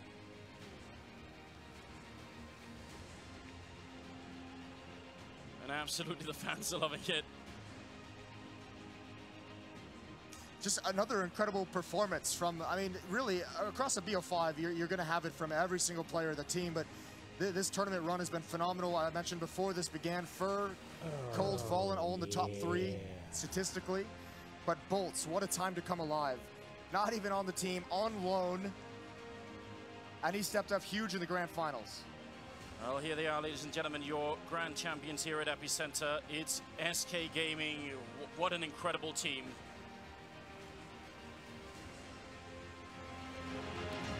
Чемпионы турнира Epicenter по Counter-Strike Global Offensive 2017. SK Gaming!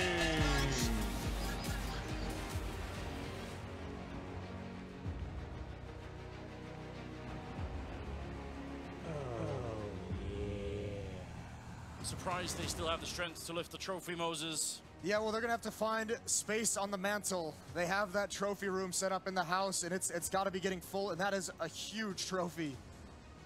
And well earned and well fought for. A historic grand finals, best of 5s. Don't always get to see that. Incredible. And the fact that they had to battle the entire way. There was no easy games in this tournament. The teams that were here were the best in the world. They had to do series battles all the way through. It's going to be a while before we get to decipher every single story of this whole game. There's so much going on, and even the fact that they were playing Virtus Pro at the end there, I mean, now they appear to be back. They're a threat again. They could have won it almost at any given moment.